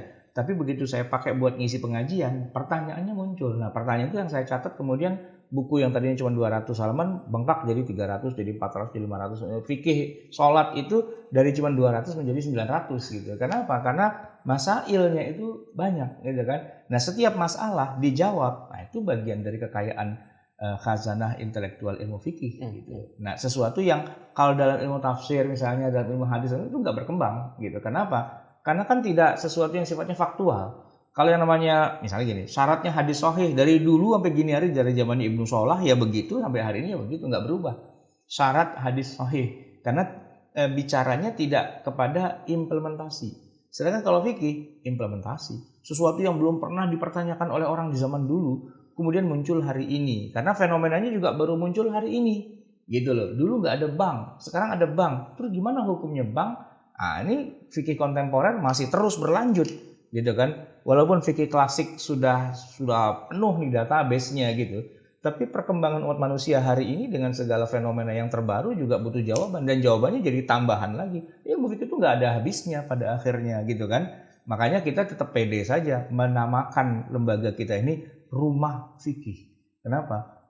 Kehidupan bagian mana yang tidak ada kajian fikihnya, gitu kan? Kita nggak bilang rumah hadis. Ya kalau hadis berhenti di situ, udah hadis. Meninggal Rasulullah ya selesai sudah, begitu kan?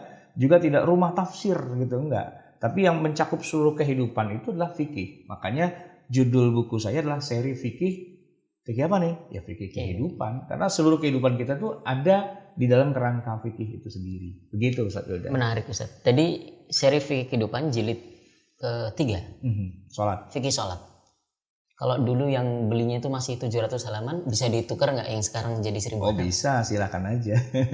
Di upgrade namanya. Di upgrade paketnya. Ya. Ini intermezzo. Kita masuk ke yang bagian buku terakhir. Yang 700-nya dikembalikan dalam keadaan utuh. Belum ada coretan dan nambah uang. Itu namanya beli baru lah.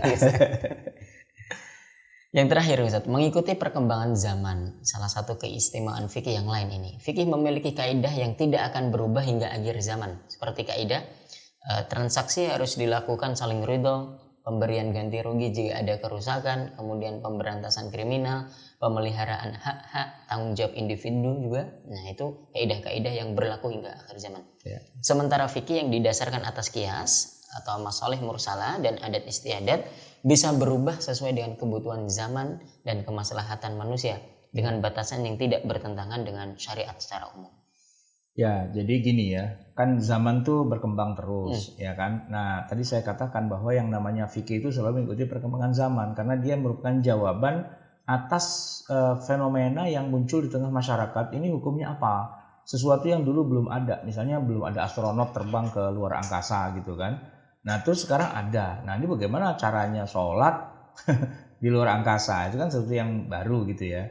Itu contoh yang agak ekstrim lah. Tapi contoh yang lebih real, yang lebih membumi itu ada juga. Apa? Ya misalnya tentang akad-akad ekonomi. Ya, akad-akad yang dulu di zaman Nabi itu hari ini sudah tidak ada. Jenis akad kayak gitunya sudah tidak ada. Sebaliknya di zaman sekarang justru banyak bermunculan akad baru yang justru di masa Nabi malah tidak ada. Gitu. Nah, ini tidak bisa kemudian langsung divonis bahwa ini haram dan sebagainya. Tapi harus ada kaidahnya gitu ya. Ya sebutlah misalnya sewa beli gitu. Contohnya sewa beli. Sewa beli itu gimana? Sopir taksi dia bawa mobil perusahaan taksi, bukan punya dia, punya perusahaan. Nah, hubungannya adalah sewa beli. Ya kalau dalam bahasa istilah Arabnya itu IMBT. IMBT. Ijarah al-muntahi bitamlik kan gitu. Nah itu ijarah al-muntahi bitamlik, cari hadisnya itu nggak ketemu, nggak ada hadisnya. Di zaman Nabi itu nggak ada orang nyewa gitu ya selama berapa tahun terus dan lama-lama itu jadi miliknya dia, itu nggak ada. Itu sesuatu yang baru diijtihadkan di zaman sekarang, termasuk uqud yang akad yang bergabung-gabung satu akad dengan akad lain. Al-uqud al-murakkabah. Al-uqud al-murakkabah gitu kan.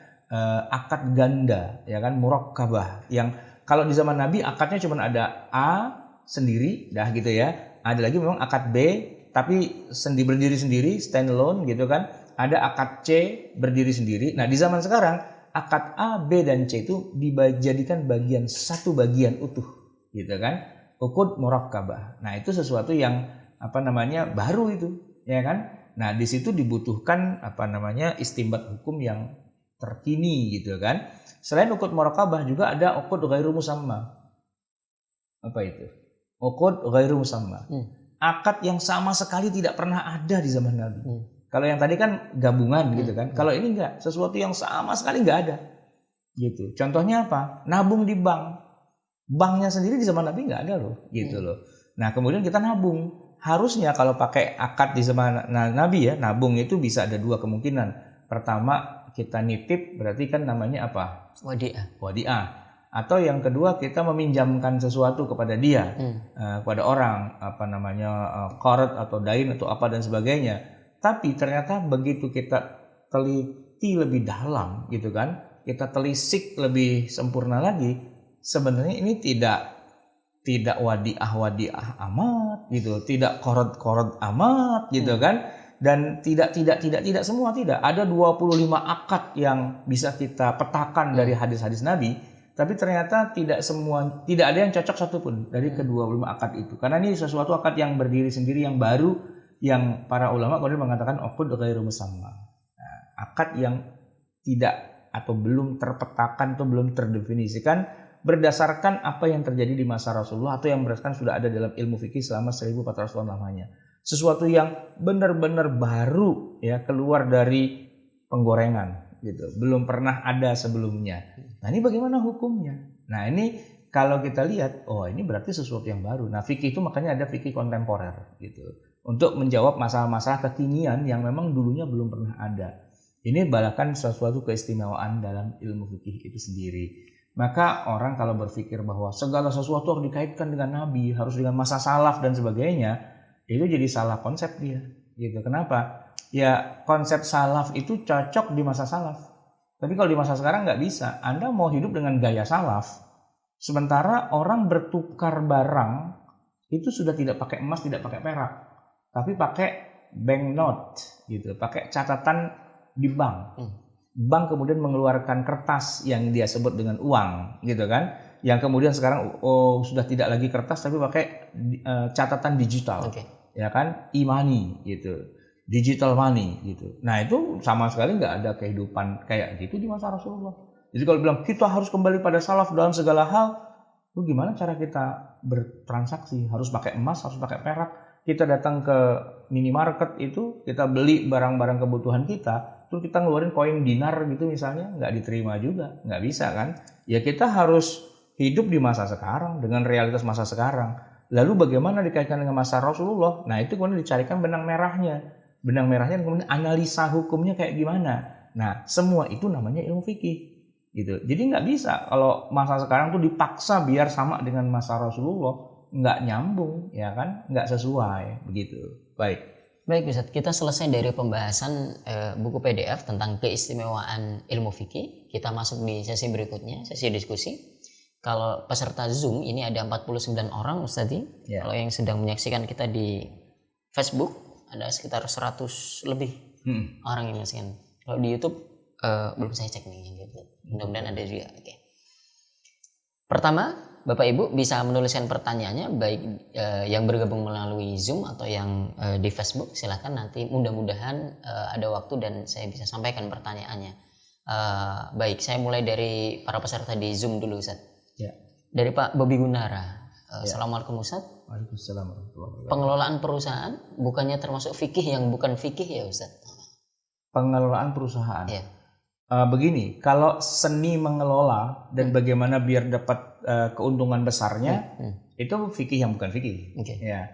Tapi bagaimana aturannya biar dia tidak melanggar ketentuan syariah, nah itu fikih. Gitu. Jadi di ruang yang sama, di wilayah yang sama, tinggal nanti kita mau main frekuensinya. Kalau bicara tentang bagaimana cara untung besarnya, nah itu bukan wilayah fikih. Fikih orientasinya bukan bagaimana bikin untung besar. Tapi kalau bagaimana status hukumnya, jadi boleh apa jadi tidak boleh, misalnya jadi wajib atau jadi sunnah, nah itu adalah wilayah fikih. Jadi bisa saja di dalam satu ruangan yang sama, tapi analisanya dari sudut pandang yang mana, gitu loh. Jadi mengatur perusahaan, ya entar dulu, Anda mau ngatur dari sisi apanya nih? Ngatur dari segi bagaimana cara memanage dengan manajemen yang efektif dan sebagainya, nah itu bukan fikih. Tapi kalau di manage kayak gini, ya terus kalau konsekuensinya harus begini-begini, itu hukumnya boleh apa enggak? Nah itu fikih jadinya, kira-kira seperti itu. Selanjutnya dari Pak Alzam. Ya. Ustadz, penerapan hukum Islam dalam sebuah negara, apakah termasuk masalah usul atau furu'? Bagi mereka para pengusung khilafah itu sering menakut-nakuti hanya dengan khilafah bisa menerapkan hukum Islam. Kalau dimaksud dengan usul dalam arti itu masalah akidah, ya enggak lah pastinya. Gara-gara Anda tidak menegakkan hukum Islam di negara, lantas Anda jadi kafir, jadi musyrik, jadi jahiliyah, jadi keluar dari agama Islam dan sebagainya. Oh itu keliru, enggak. Kalau yang dimaksud dengan usul itu adalah masalah prinsip dalam identitas keislaman, itu tidak. Ya itu semua adalah masalah yang sifatnya furu'. Furu' itu maksudnya begini, dia tetap harus dilakukan, hanya saja modelnya tidak harus seperti itu, ya kan? Karena juga dalam masalah furu' kan pastinya ada khilafiyah, ada perbedaan pendapat, begitu kan? Nah, sehingga nanti penerapannya itu tidak menjadi dasar identitas keislaman kita. Anda negaranya tidak pakai fikih, gitu ya? Saya nggak menyebut tidak pakai Quran, nggak pakai fikih, gitu kan? Ya itu tidak kemudian berpengaruh kepada warganya, rakyatnya. Berarti mereka orang kafir gitu, enggak juga gitu. Jadi masalahnya kalau dalam hal ini memang bukan masalah usul ya, bukan masalah menentukan status keislaman, nah gitu. Jadi penerapan hukum fikih dalam suatu negara itu tidak ada kaitannya dengan status keislaman warga negaranya, enggak ada hubungannya, begitu ya. Nah, tapi tetap sesuatu yang perlu dipahami, perlu diterapkan karena pada akhirnya fikih itu untuk kemaslahatan semua manusia juga, bukan hanya kemaslahatan umat Islam saja, tapi kemaslahatan semuanya ya, yang non muslim juga begitu. Oke.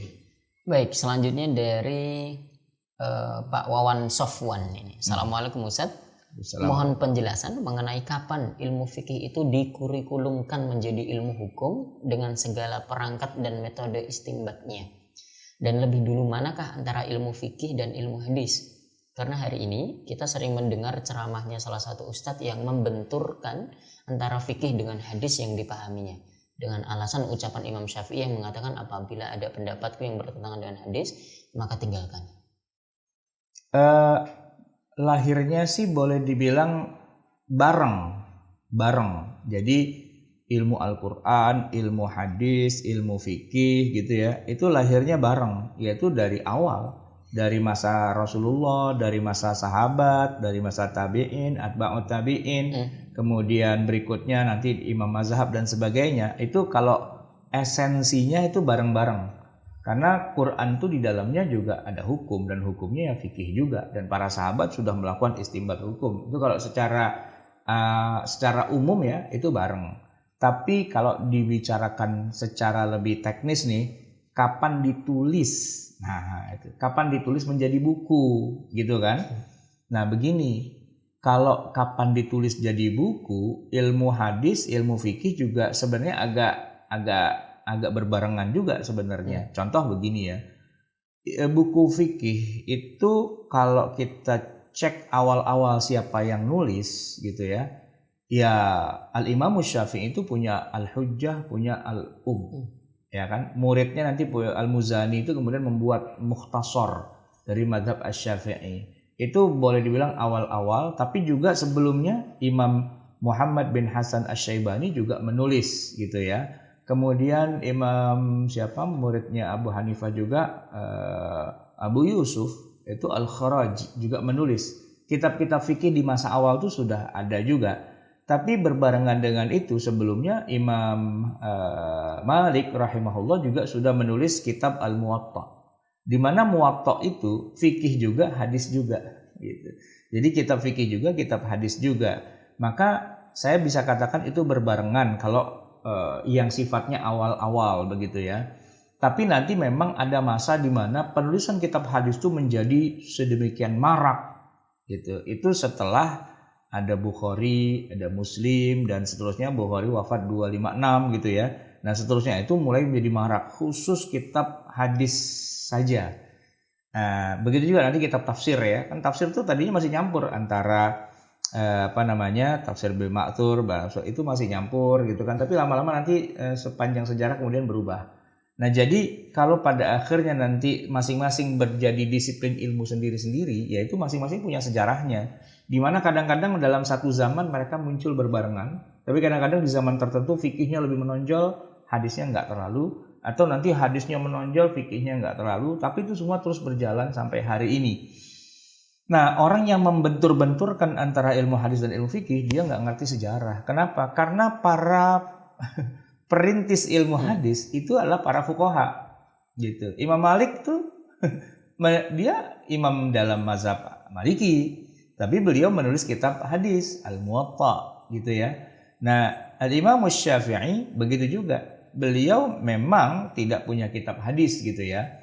Tapi bukan berarti sama sekali nggak ngerti hadis. Justru peletak dasar ilmu usul fikih itu kan beliau, dan di dalam sumber-sumber fikih dalam ilmu usulnya beliau kan beliau punya Ar-Risalah tuh ya. Nah, di dalam Ar-Risalah sumber-sumber hukum Islam setelah Al-Quran kan sunnah. Jadi sunnah itu bagaimana, harus sahih, harus apa dan sebagainya, maka beliau yang meletakkan dasarnya. Sehingga kalau orang hadis bicara kitab-kitab hadis yang pertama atau kitab mustalah hadis yang pertama ditulis itu apa? Salah satunya justru yang ditulis oleh Imam Asy-Syafi'i, Ar-Risalah. Itu sumber kitab hadis yang awal, bukan kitab matan ya, tapi kitab mustalah hadis gitu ya, kritik hadis. Jadi sebagian ulama malah mengatakan istilah hadis sahih itu yang menciptakan malah Imam Syafi'i gitu. Maka akan lucu dan akan jadi nggak nyambung ketika ada orang mengatakan bahwa Syafi'i itu nggak ngerti hadis gitu. Dia cuma istihad doang, tapi dia harus tanya kepada orang yang lebih ngerti tentang hadis. Enggak. Namanya seorang mujtahid mutlak mustaqil gitu ya. Mujtahid mutlak mustaqil, maka dia harus ahli tafsir, dia harus ahli hadis, dia ahli usul, dan dia ahli fikih juga karena mustaqil. Dia tidak butuh orang lain dalam beristihad, termasuk ketika menetapkan ini hadis sahih apa tidak gitu. Walaupun Imam Syafi'i tidak menulis buku, Tidak menulis buku hadis bukan berarti dia nggak ngerti hadis, ya kan? Saya tanya, Umar bin Khattab ngerti hadis nggak? Ngerti. Mana kitabnya? Kan nggak ada, gitu kan? Az-Zuhri gitu, dia nulis hadis. Tapi saya tanya, kemampuan hadisnya Az-Zuhri dengan Umar bin Khattab kayak apa? Ya hebatan Umar lah, gitu kan? Nah, jadi tidak kemudian langsung dikaitkan dengan kitabnya begitu. Nah, Al-Imam Syafi'i tidak menulis kitab hadis, walaupun nanti ada orang menuliskan Musnad Asy-Syafi'i gitu ya, hadis-hadis yang banyak dipakai oleh Syafi'i, tapi itu yang nyusun orang lain, As-Sanjar apa segala macam gitu. Baik. Berikutnya dari Ibu Ayu Mayasari. Ustadz, bagaimana proses sehingga hari ini itu tersisa hanya 4 madzhab besar yang diakui sampai sekarang? Dan apakah memungkinkan munculnya madzhab baru atau mujtahid baru di era sekarang? Begini Bu, mazhab-mazhab itu sebenarnya bukan cuma 4. Di zaman awal berdirinya mazhab-mazhab fikih itu ada 13 malah gitu kan. Itu pun saya membuang yang Syiah gitu. Kalau tambah Syiah lagi tambah banyak gitu ya. Yang mazhabnya Sunni saja itu 13 ya. Termasuk dulu tuh ada mazhabnya Ibnu Jarir At-Tabari ya kan, yang punya kitab tafsir At-Tabari itu beliau imam mazhab sekaligus mufassir. Kemudian juga ada yang sebelumnya di awal malah ada Al-Hasan Al-Basri. Nah, itu beliau juga jadi imam mazhab juga. Di Mesir ada Al-Laits gitu kan, ada Sufyan Ats-Tsauri gitu, ada Sufyan bin Uyainah dan sebagainya. Banyak gitu. Nah, cuman permasalahannya adalah begini, mazhab-mazhab itu ada yang umurnya panjang dan ada yang umurnya pendek gitu ya. Nah, 4 mazhab yang kita kenal tuh yang umurnya panjang sampai hari ini, yang masih dipakai dan menjadi menjadi semacam standar mutlak di dalam suatu negara gitu. Jadi dia sudah menjadi bagian utuh dari negara itu dan warganya. Kayak kita orang Indonesia, mazhabnya Syafi'i gitu. Itu secara diaspora itu sejarahnya begitu. Yang sampai ke sini cuma mazhab Syafi'i saja, mazhab yang lain nggak nyampe ke sini gitu kan, sinyalnya agak lemah gitu. Tapi yang Syafi'i itu di sini sinyalnya kencang banget gitu. Tapi di negara yang lain misalnya dia adanya cuma mazhab Maliki saja, misalnya di Afrika Utara begitu kan, atau di India misalnya kebanyakannya Hanafi gitu karena masih bagian dari Turki Utsmani.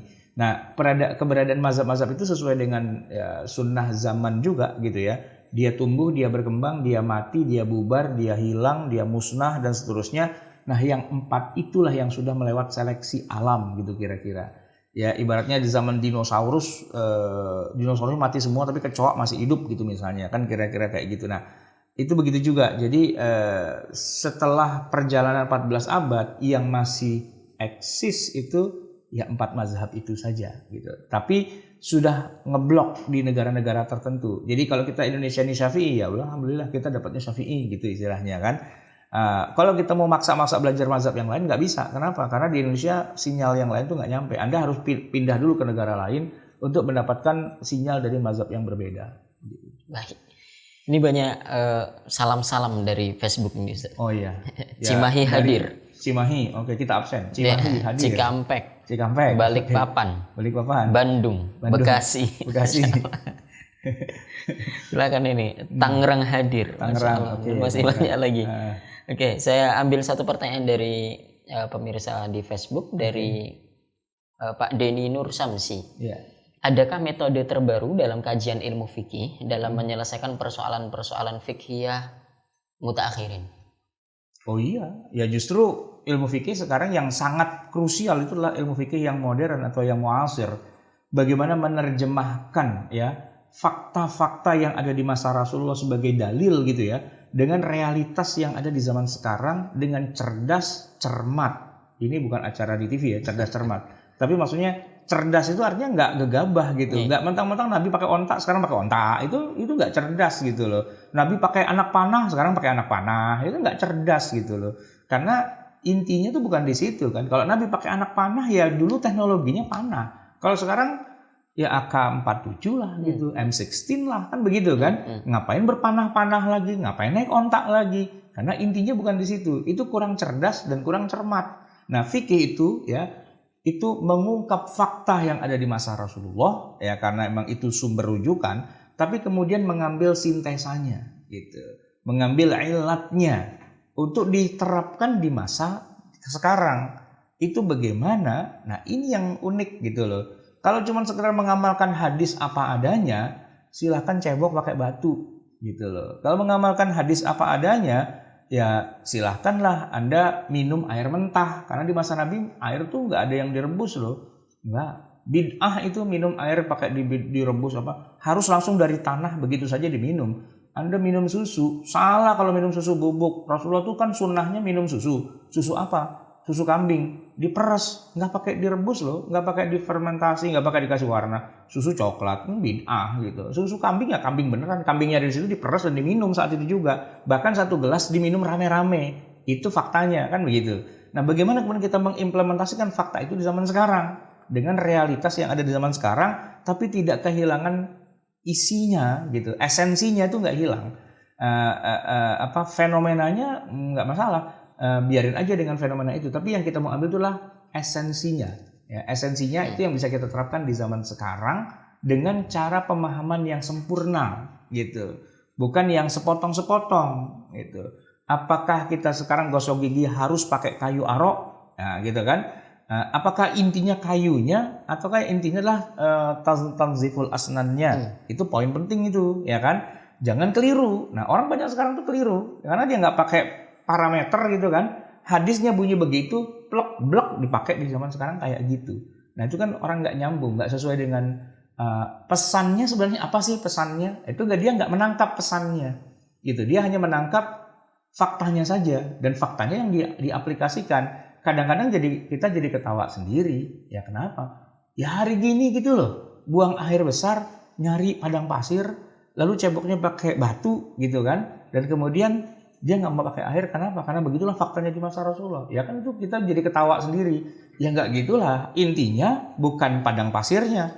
Intinya bukan pakai batunya. Tapi intinya adalah biar tertutup, tidak terlihat orang, dan kemudian bersih suci dengan menggunakan air. Hari ini kita bisa melakukannya tanpa harus ke padang pasir. Gitulah, memahaminya harus begitu kan, sesuai dengan konteksnya. Baik, Ustaz. Pertanyaan berikutnya nih dari Pak Bobi Gunara. Ini pertanyaan selingan, Ustaz. Ya. Kalau beli soft copy buku SFK bisa nggak, Ustaz? Soft copy? Iya. Sebenarnya begini, yang lebih tepat tuh bukan beli soft copy, tapi yang lebih tepat adalah kita mengadakan kajian online membahas SFK. Karena kemarin kita kan bikin acara daurah sholat ya. Nah, banyak peserta yang sudah beli SFK dan cuman buat nakut-nakutin tamu doang, ditaruh di pajangan di ruang tamu. Lalu nggak kebaca. Nah, gara-gara kita bahas sholat lalu dibuka-buka lagi lah. Lalu dia bilang, wah ini kalau bisa sih sering-sering aja nih ada daurah kayak gini biar bukunya kebaca gitu. Permasalahannya adalah kita tuh hobi mengkolek buku tapi nggak hobi membaca. Nah, sekarang yang penting itu bukan bagaimana mengkolek buku, tapi kemudian bagaimana membacanya. Jadi kalau kita punya program membaca, ini kayak gini sekarang nih, kita baca bukunya. Ini nih bagian dari SFK juga. Jadi Bapak Ibu di rumah yang buka PDF kita, judulnya adalah Keistimewaan Ilmu Fikih, ini bagian dari SFK, ya, jilid 1 Muqaddimah, bagian pertama, bab kedua. Nah, itu yang pada punya buku SFK, tinggal buka saja. Sama persis, karena ini saya gelar gitu. Karena bukunya tebal itu, kalau cuman dikumpulin PDF-nya nggak ada gunanya juga. Yang penting bukan bagaimana memiliki PDF-nya, tapi bagaimana kemudian membahasnya. Dan sudah terjawab. Ini yang sedang kita baca nih, yang tampil di layar itu adalah versi PDF dari seri fikih kehidupan. Cuma nggak dijelentreh kayak semua gitu, nggak dijembrengin semua. Per bab kita bikinnya biar fokus gitu. Oke. Baik, selanjutnya dari Pak Dani Muslian Dani. Saya nggak paham dengan pertanyaan, tapi saya bacakan. Assalamualaikum Pak Ustadz, apakah HIR, ini hurufnya caps lock semua nih, HIR atau RBG Kuh Perdata begitu sudah sesuai hukum Islam? Katanya sumbernya juga berasal dari hukum yang berlaku saat zaman Turki Utsmani, yaitu majalah Al-Ahkam ... Mungkin maksud beliau majalah Al-Ahkam Al-Adliyah. Tapi saya nggak tahu nih, mungkin Pak Dani Muslian ini bisa pakai speaker langsung begitu menjelaskan dulu apa itu HIR, apa itu RBG begitu. Oh ya, boleh dikasih mikrofonnya. Kalau bisa Pak Dani Muslian ini silahkan, sudah kita coba buka speakernya.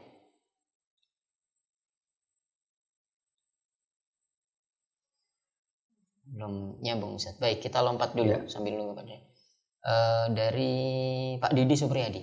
Assalamualaikum Ustaz. Bagaimana memadukan fikih dan tasawuf agar seimbang dalam kehidupan kita? Urutannya belajar fikih dulu, kemudian nanti disempurnakan dengan ilmu tasawuf. Jangan dibalik, tasawuf dulu baru fikih. Itu agak nyungsang gitu ya. Jadi ibarat kata kita kalau masak itu ya, kita cemplungin dulu yang keras-keras. Kalau kita misalnya masak sop daging apa segala macam, dagingnya direbus dulu 2 jam 3 jam biar empuk. Nah baru yang lain ikut belakangan. Jangan sampai Anda masukkan sayurannya dulu baru daging belakangan. Dagingnya keras, sayurnya hancur gitu kan. Jadi urut-urutannya itu begitu cara memasak. Nah begitu juga mempelajari fikih dan tasawuf. Pelajari fikihnya dulu karena itu hukum-hukum dasarnya gitu kan. Nah setelah Anda katakanlah menguasai itu semua, nah nanti polesannya itu adalah tasawufnya. Ibarat orang bikin rumah atau bikin gedung gitu ya. Pertama bicara yang keras-kerasnya dulu, perangkat kerasnya apa? Ya struktur lah, ya kan, tulang-tulangnya, betonnya kayak gimana semua gitu. Udah jadi terbentuk. Nah kemudian untuk memperbagusnya Anda di temboknya diplester, diaci, dicat, dikasih wallpaper, dikasih hiasan dinding. Nah tasawuf itu adalah perintilan yang bagian finishingnya itu.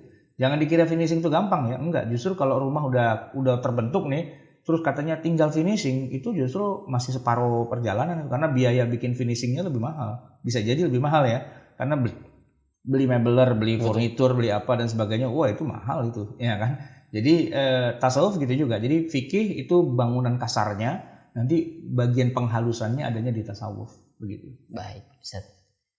Ini pertanyaan bagus dari Pak Muhammad Asdar dari Facebook. Ya.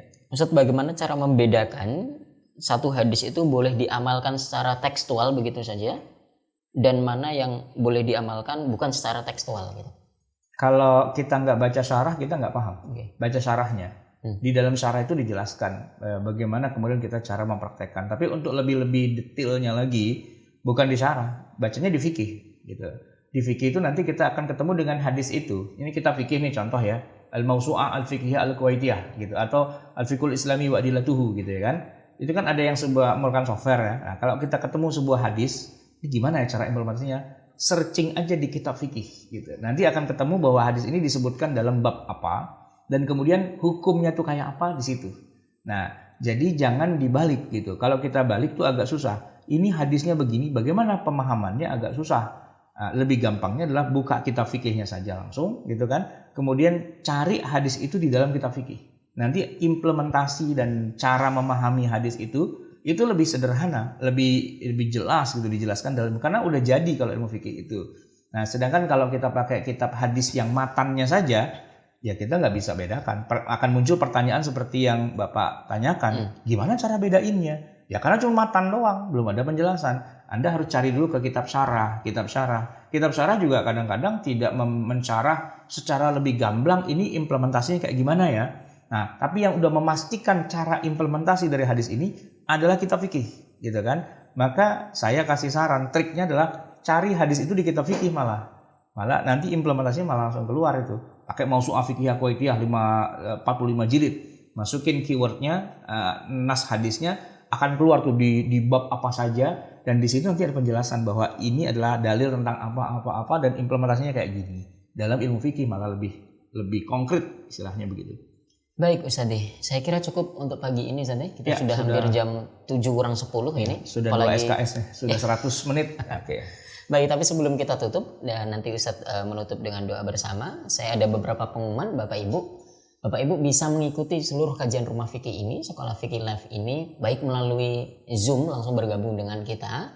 Ketik saja rumahfikih.com/zoom, otomatis Bapak bisa masuk di situ, atau menyaksikannya di live Facebook kita di akunnya Ustadz Ahmad Sarwat begitu. Tadi ada banyak yang bilang, wah tidak sia-sia saya iseng-iseng buka Facebook bagi-bagi begitu ya, ketemu dengan pengajian bagus begitu.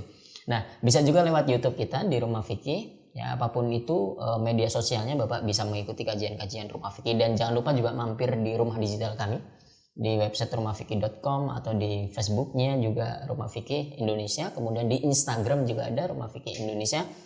Mampir di sana, cek info-infonya. Kita akan selalu memberikan info-info update-update terbaru. Kalau ada pelatihan waris misalnya, atau seminar online lagi, daurah online lagi, bisa Bapak Ibu dapatkan informasinya di sana. Termasuk juga buku-buku rumah fikih. Tadi ada banyak yang nanya juga, di mana nih bisa dapat buku-buku rumah fikih? Belinya di mana?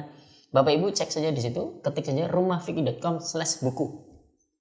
Otomatis sudah terpampang di situ karya-karya yang sudah ditulis oleh para asatidzah rumah fikih. Tinggal klik saja bukunya, sudah ada keterangan lengkap tentang bukunya, daftar isinya, harganya, berapa jumlah halamannya, termasuk cara memesannya bagaimana, kepada siapa memesannya juga sudah lengkap di situ.